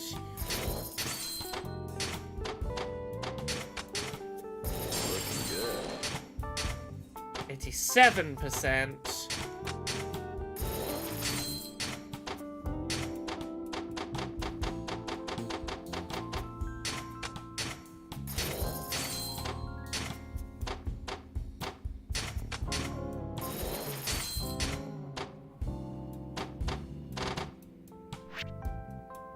Fairly happy. Let's make some money.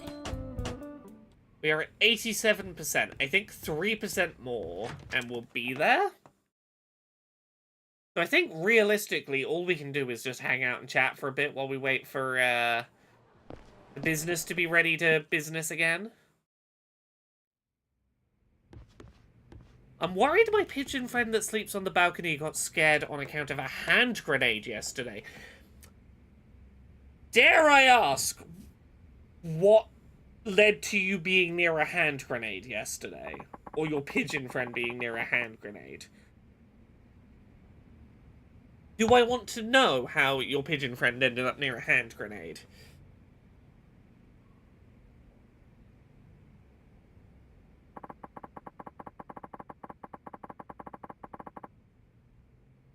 Is there a dancing minigame this side?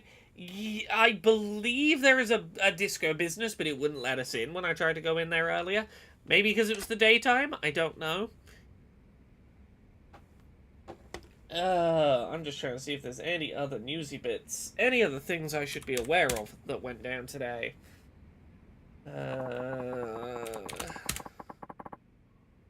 Anything important in the world today?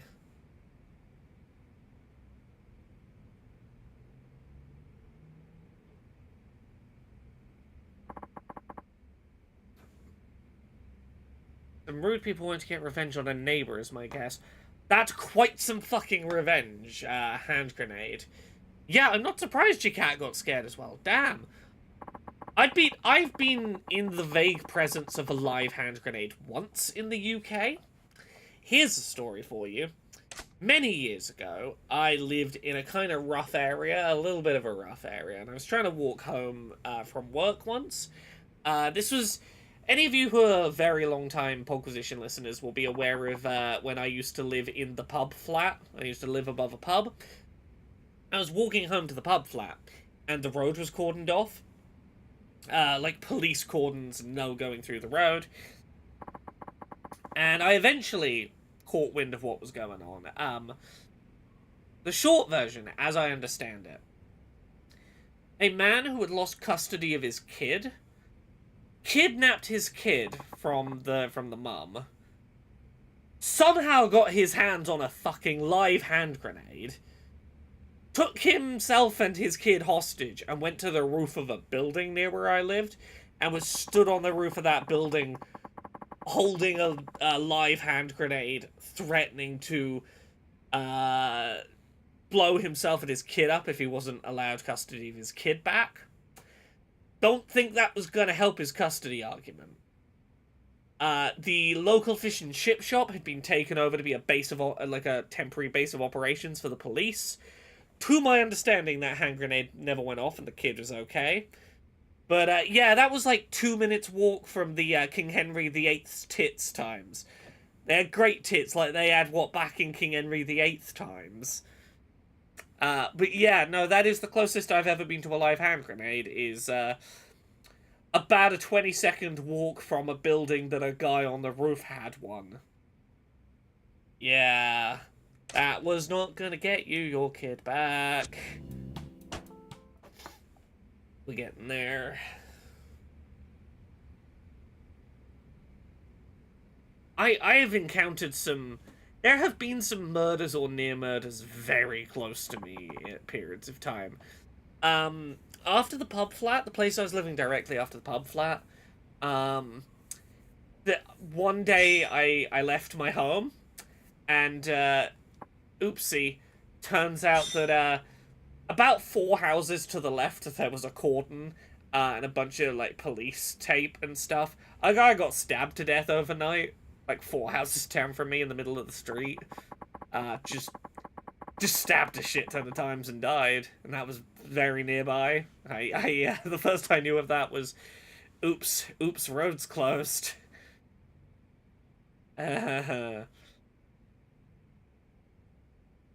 Nothing, you're right, Tara, nothing says I'm a responsible father like holding your kid hostage with a hand grenade, right?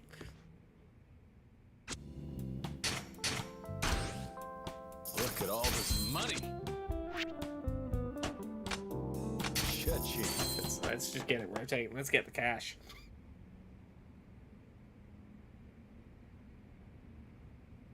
This is the other bit of my childhood being weirdly close to death. I've talked about this before. Both my parents worked in the police when I was growing up. My stepdad is like a beat cop, like an actual on the street police officer for many years. My mum did crime scene investigating, so lots of taking photographs of crime scenes, collecting fingerprints and stuff. But it also meant that, like, a lot of her stories were like, I'm on call tonight and I got a call at 3 a.m. because someone jumped in front of a train and I have to go take photos of all the body parts and where they ended up so that we can, like, forensically analyze did they jump or what they pushed. Shit like that was what they had to do for work. And here's a story.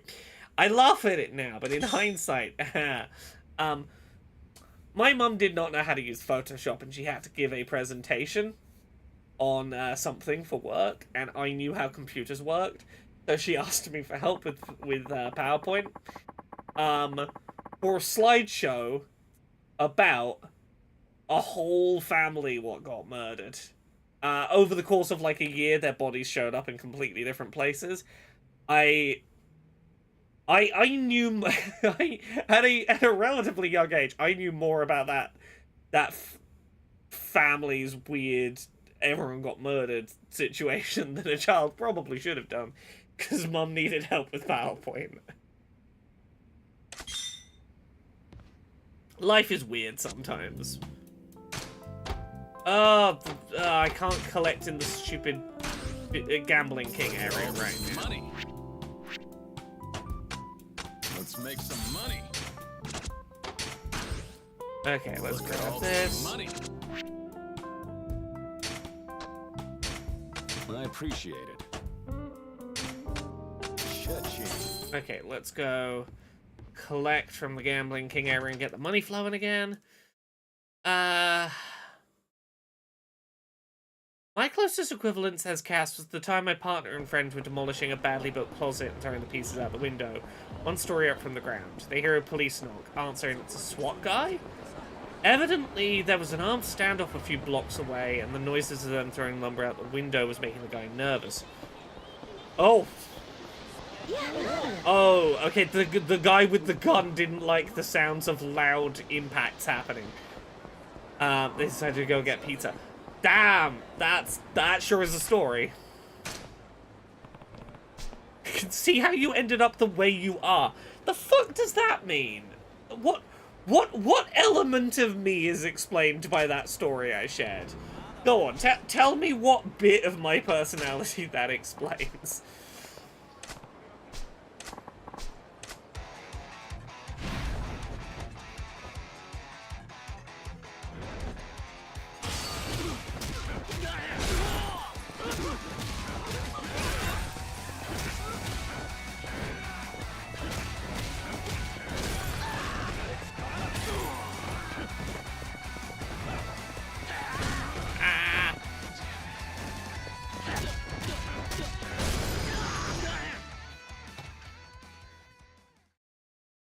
And the cash should start flowing again, which means we can upgrade.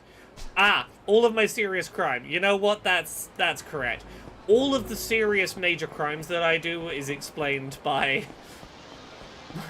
my mum needing help with the PowerPoint about, like, well, you see, what happened was the dad washed up on the beach pretty bloated. The mum was found in pieces in the woods, you see. I'm like, okay. We don't have to talk about the specifics, Mum. I can, like, show you how to put, like, a picture of a bunny rabbit on the slide, and then when I leave, you can, you know, put whatever pictures you need to in there. And that's why I am now a hardened criminal, you see.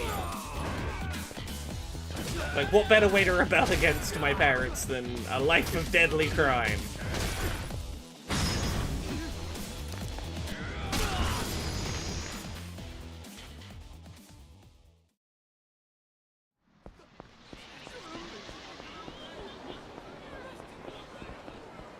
Now, I'll say this.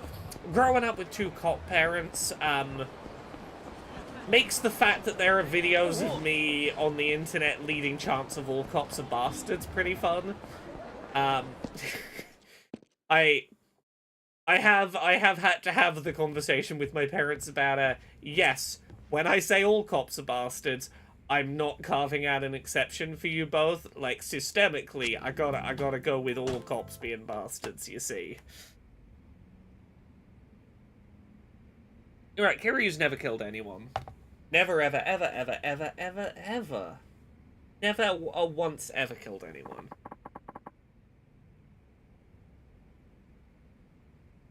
Come on.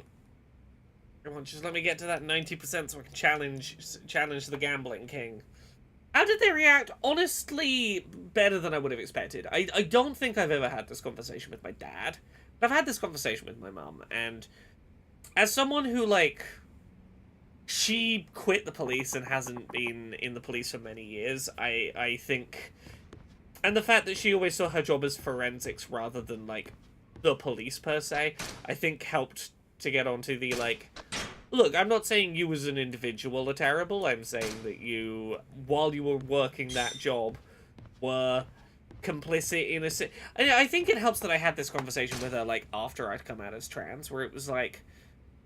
There are times, historically, times when you've been working in the police service, where I would have been breaking laws by existing the life that I live, and as a member of the police, you would have been obligated to, whether you thought it was moral or not, act upon that. And you worked a job that might have required you to enforce laws that you thought were unjust, and that didn't turn you away from the career. You are part of a system that I do have to go, I'm sorry, everyone in that system is bastards. Look at all this money. Okay, right.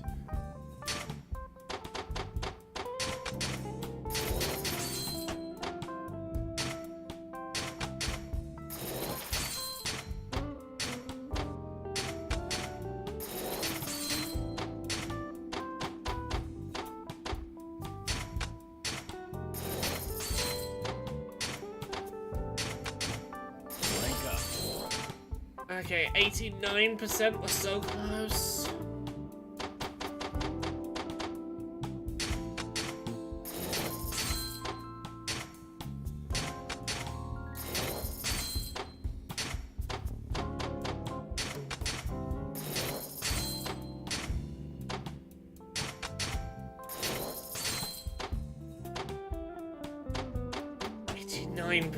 Damn it, we're so close. So close.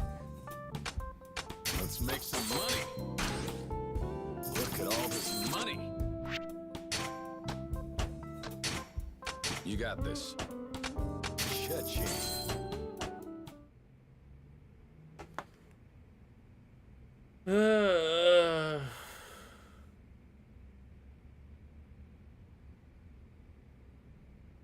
Let me go back out into. Oh no, I was gonna say let me go back out into the street. At least there we'll get music. But no, more money, more payouts, more cash. Money.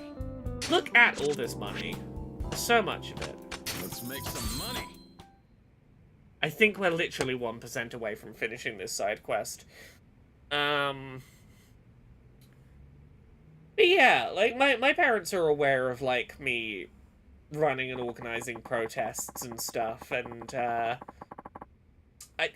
not really talked to my dad about it that much, but I've talked to my mum about it, and she's been very proud and supportive of me convincing several hundred people to show up with a stage and speakers and shout outside the BBC about stuff, you know, for example. She's been pretty supportive. Which is really all I can ask is, thanks, ex-cop mum, for supporting my right to go shout about how things should generally be better societally. Generally, things should improve for people. I know, it's a very scary concept for me to advocate for. How dare I? Okay, we're at least getting background noise now.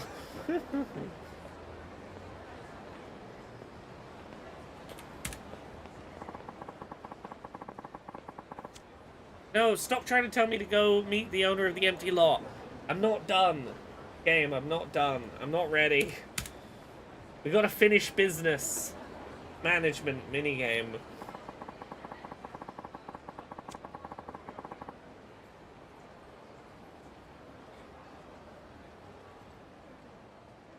People should not be miserable. Natalie and I agree. Hot take that it is. I agree with you. People shouldn't have to be miserable. Things should generally be okay and acceptable for the majority of people who, you know, if their happiness does not compromise the happiness of others, you know, go for it. Everyone should generally be having a decent time. Radical idea that it is. I know. I'm one of them dirty lefties. Ooh, with my radical ideas. How dare I have such wild thoughts?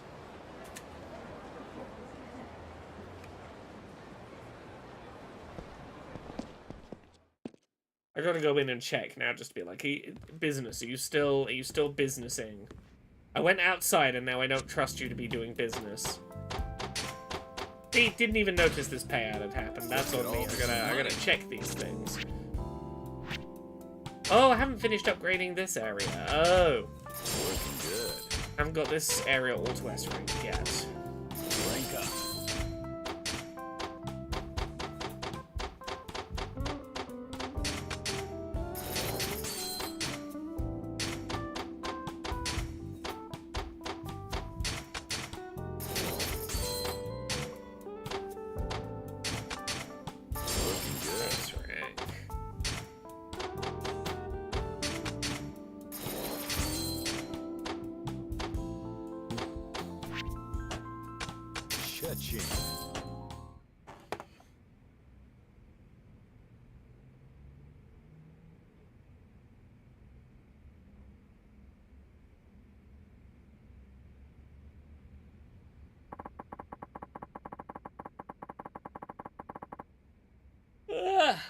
Oh, I'm so sleepy today.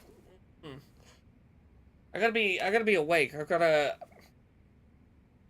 got to watch and have intelligent thoughts on a film tomorrow, or I've got to watch and make notes to have the intelligent thoughts another night.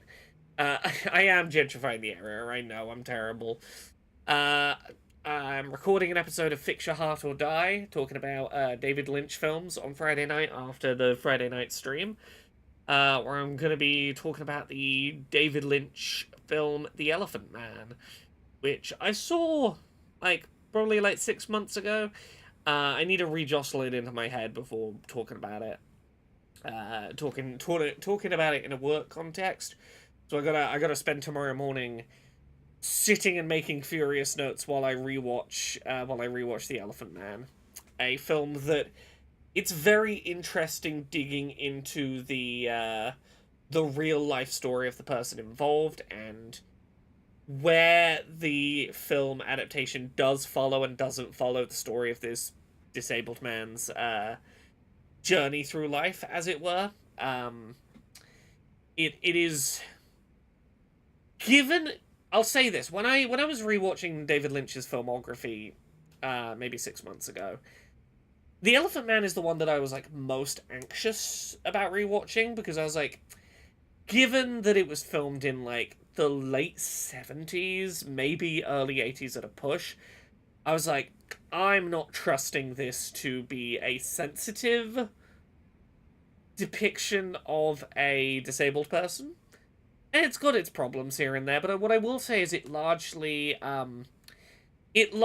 gives a lot of autonomy and voice and perspective to its sort of titular character, but also is very knowing in the way it's shot about the deeply exploitative nature of a lot of the people around him. It, at times, presents things that are a hard watch, but it is very clear that those things are... This is someone who does not see this disabled person as a human being, and that is an attitude that he has that is going to need to be worked through. Yeah, Comic Gardener says it's very different from his others, a Victorian melodrama. Yeah, it's very hard to watch in places, but it is a very... the thing it has in common with Lynch's other work, mostly, I think, is... oh, it's gonna be the fucking Gambling King errors, Frozen. Is that sort of slow taking in, the story of the slow mundanity of the people of the piece, which is what Lynch was always, ultimately best at. Look at all this money. Cha-ching. Yeah, it's one of those, there are things that you would maybe do differently today, but I also think, it's far enough ahead of its time, The Elephant Man, in a lot of the stuff it does, that, it's aged better than disability representation I've seen in films from, the early 2000s. There are films that, were released 2 decades later that don't get as much correct as this does. Overwhelmingly, I think it avoids a lot of the pitfalls I really expected and feared it would.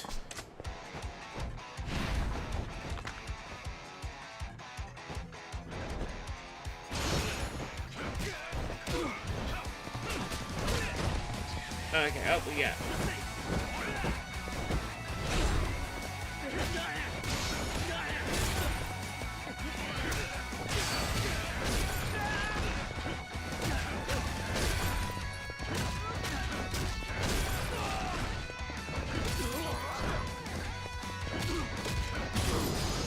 Okay, we can continue gaining wealth in this district now.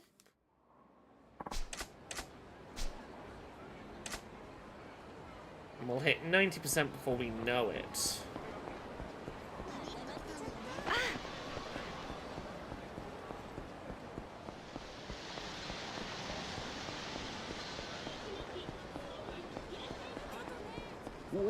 Kathleen says, Twitch does this thing where it plays a minute of the stream on a loop. It makes me feel bad.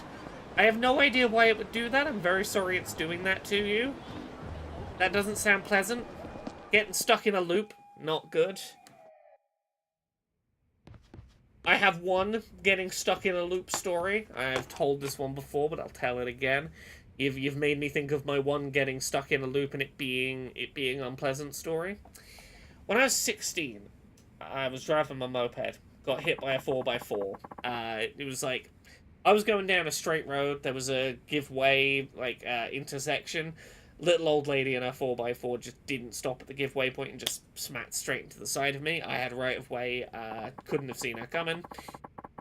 She hit me at like 50 miles an hour. I was like 16 on a moped, and I lost consciousness in the crash. Thankfully, very little lasting damage other than my fucked up knee that can feel the changes in the weather. But while I was unconscious, ambulances showed up, and they couldn't, like, ask if I had any allergies to any particular medications or anything, because I was unconscious. So what they do in cases where someone's unconscious in a road traffic collision is they tend to give ketamine, because no one's allergic to it. It doesn't have any cross-contamination issues where, like, oh, you're taking a certain medication, it's going to react badly together. It's a very safe thing to give someone who's unconscious and you can't get more info from. It's also used as a horse tranquilizer, which means that it has some psychoactive properties. There are people who use it as such. Now, what I knew was I got hit by a 4x4, and the next thing I knew, I'm lying on the ground, looking up, and there's, like, a bunch of people looking down concerned at me. All of them have my mother's face, and on like a 2-second time loop, they're all going, "Are you okay? Are you okay? Are you okay?" And then I feel like I'm trapped in the infinity of mirrors pointing at themselves for a bit. I thought for many a year that's what death was. I thought I had a near-death experience. They didn't tell me they'd given me ketamine. I thought that's what death was everything gets stuck on a scary loop and you're trapped in the mirror infinity for forever. And then many years later, I described this story to someone and they were like, yeah, no, they gave you cat. And that made a lot of sense out of that story. Look at all this money. Oh, money battle! Money battle! Let's invest. Go, go, go. Let's invest. Let's invest. Clean win. Let's invest. Let's invest. 90%. I'm gonna try and get this number a little higher, but I think we're in the right ballpark now.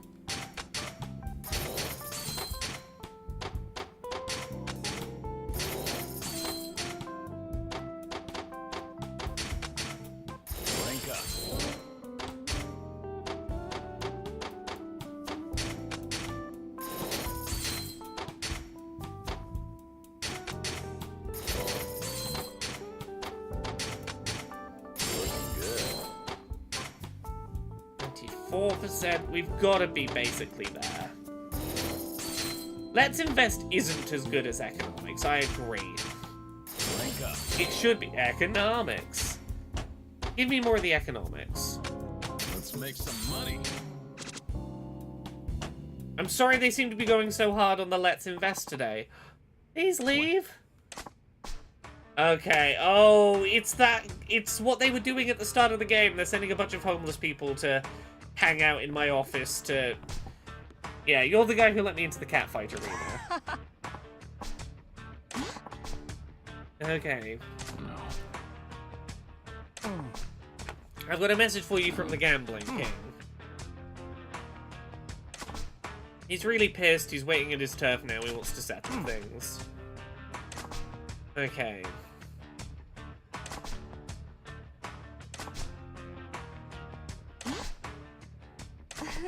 Okay. I'm not eloping with you. I'm gonna go fight this man. Okay. I'm gonna go save, and then we're gonna go fight the Gambling King.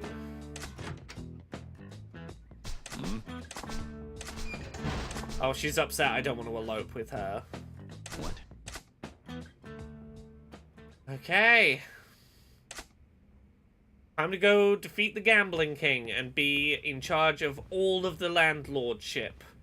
We shall be the only landlord left in Kamurocho.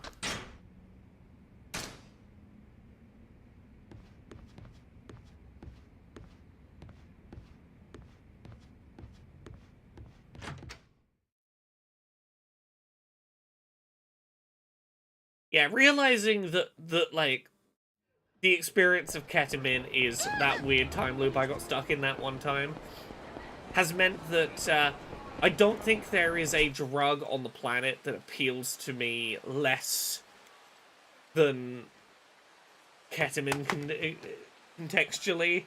Like, I'm not saying I want to run out and do a bunch of drugs, but I am saying I can understand.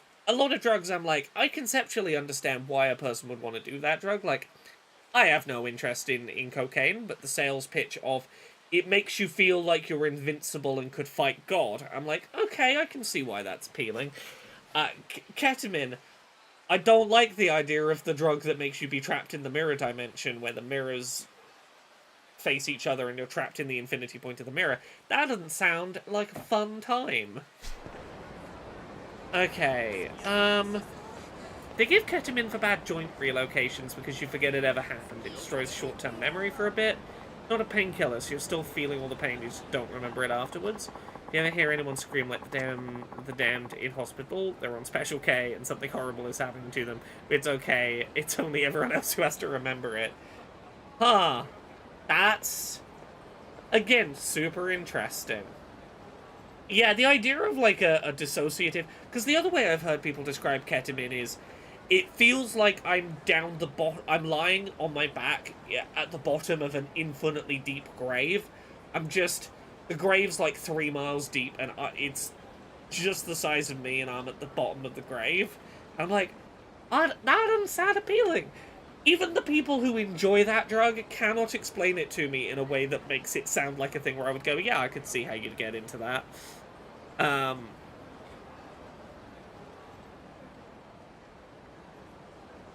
Yeah, the K-hole. I've never heard K-holing described in a way that sounds appealing. It sounds like, oh, I just went and threw myself in the void for a bit. I'm like, okay. Hope you have fun alone in the void. Gambling King fight. Yakuza 0. Yeah, where do I find him for this fight?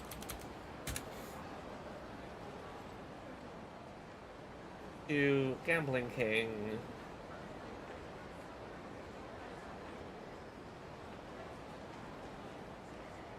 Oh, near the entrance to Mark Bowl. Okay.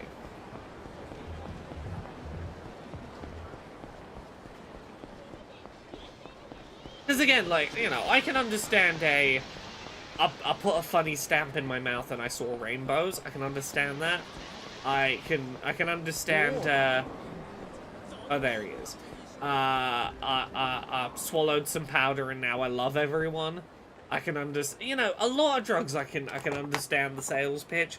Even the will fuck your life up ones, I can understand the, like, oh, it just makes you feel like the most relaxed, peaceful bliss of nothing's ever been wrong in your life. I'm like, yeah, I can see how that would ruin your life, but I can at least see how someone decides to start it.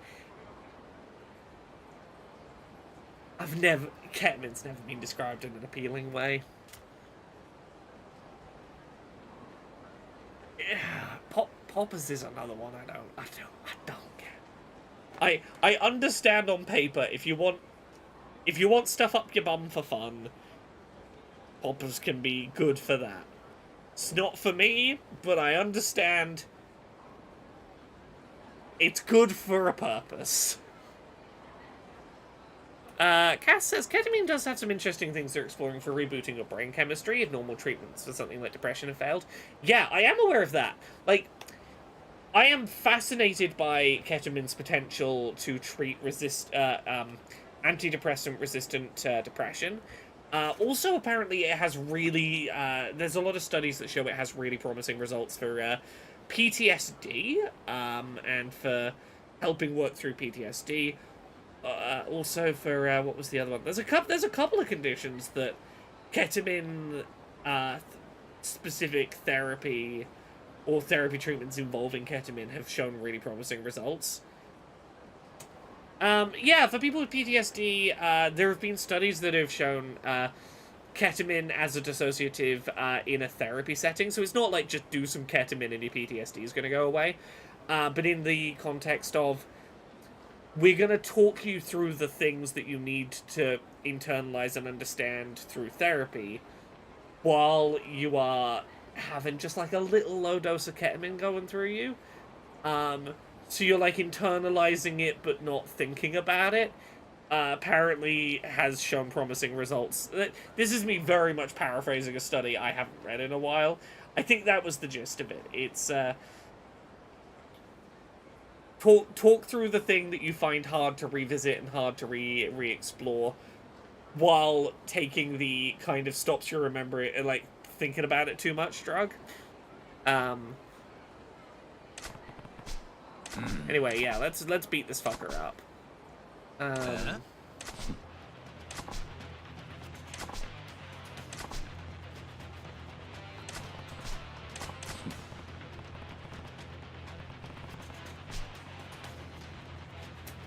I get it, but I might stick to the light.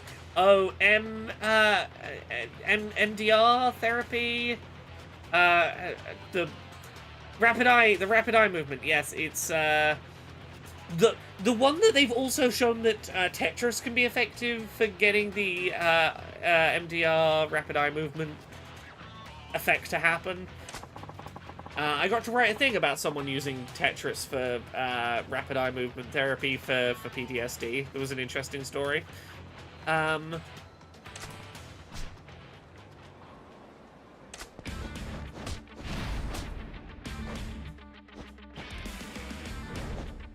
a lot of drugs that are taken recreationally that there are very interesting studies into therapeutic uses for. At one point, I almost ended up on a research study about, I almost ended up on a research study about, MDMA and autism. And the only reason I didn't end up on it is because I'm a trans woman on estrogen. And apparently, specifically, like, they don't want to use menopausal cis women would have been a problem as well. They didn't want people who were taking supplementary estrogen on this study, because apparently it binds to some of the same receptors that they wanted to monitor in the study. But I went like several rounds of interviews deep into almost being a research participant on a UK study of let's give you MDMA and see what that does to the tism.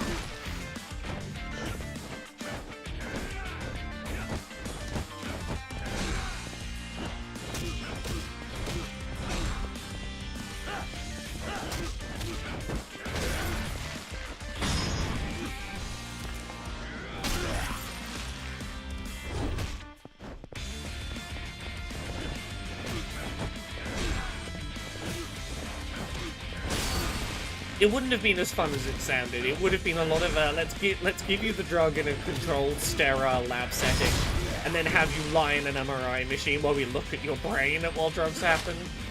So it would have been hey, have some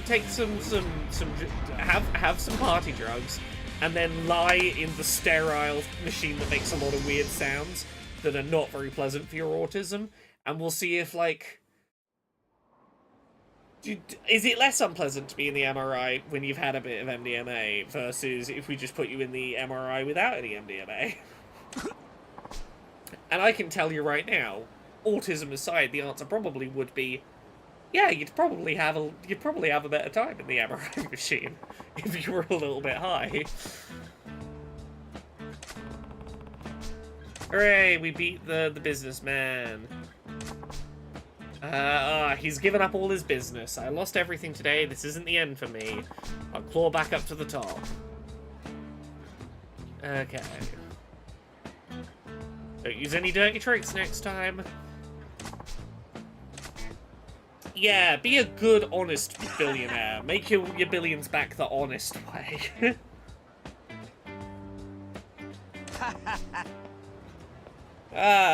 He's lost as well. Oh, do we still have the Media King to do? I'm here to give you a heads up. As 5 billionaires took the liberty of confiscating your properties and funds, you lost and gave away your fortune and property out of some twisted sense of chivalry, you'd become a bigger threat to the rest of us. Hey.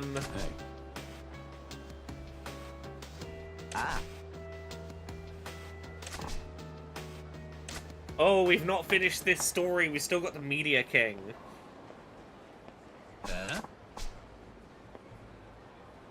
Yeah, come help me back at my business, sure.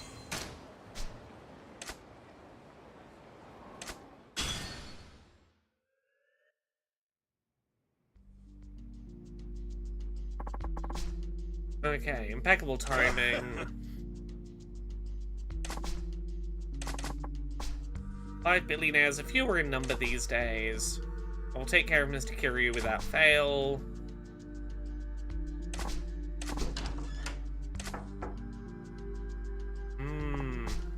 Mystery Man. What are you doing here, sir? Well, that's a mystery for next time. For now, we're gonna finish up this stream, I think, and on Friday. Well, we might not come back to Yakuza until next week. I think the vague plan is I will probably end up streaming Hollow Knight Silksong on Friday.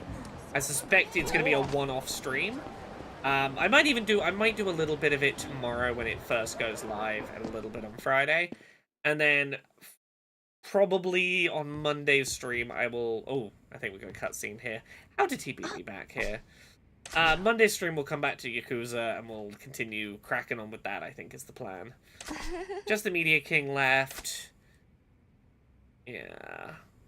Well, I'm gonna go save here in the real estate office. And I'll be streaming again on Friday. Thank you very much, everyone, for watching. I hope you've enjoyed. I'm gonna go get some sleep.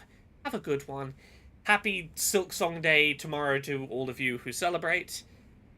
Have a good rest of your day. Goodbye.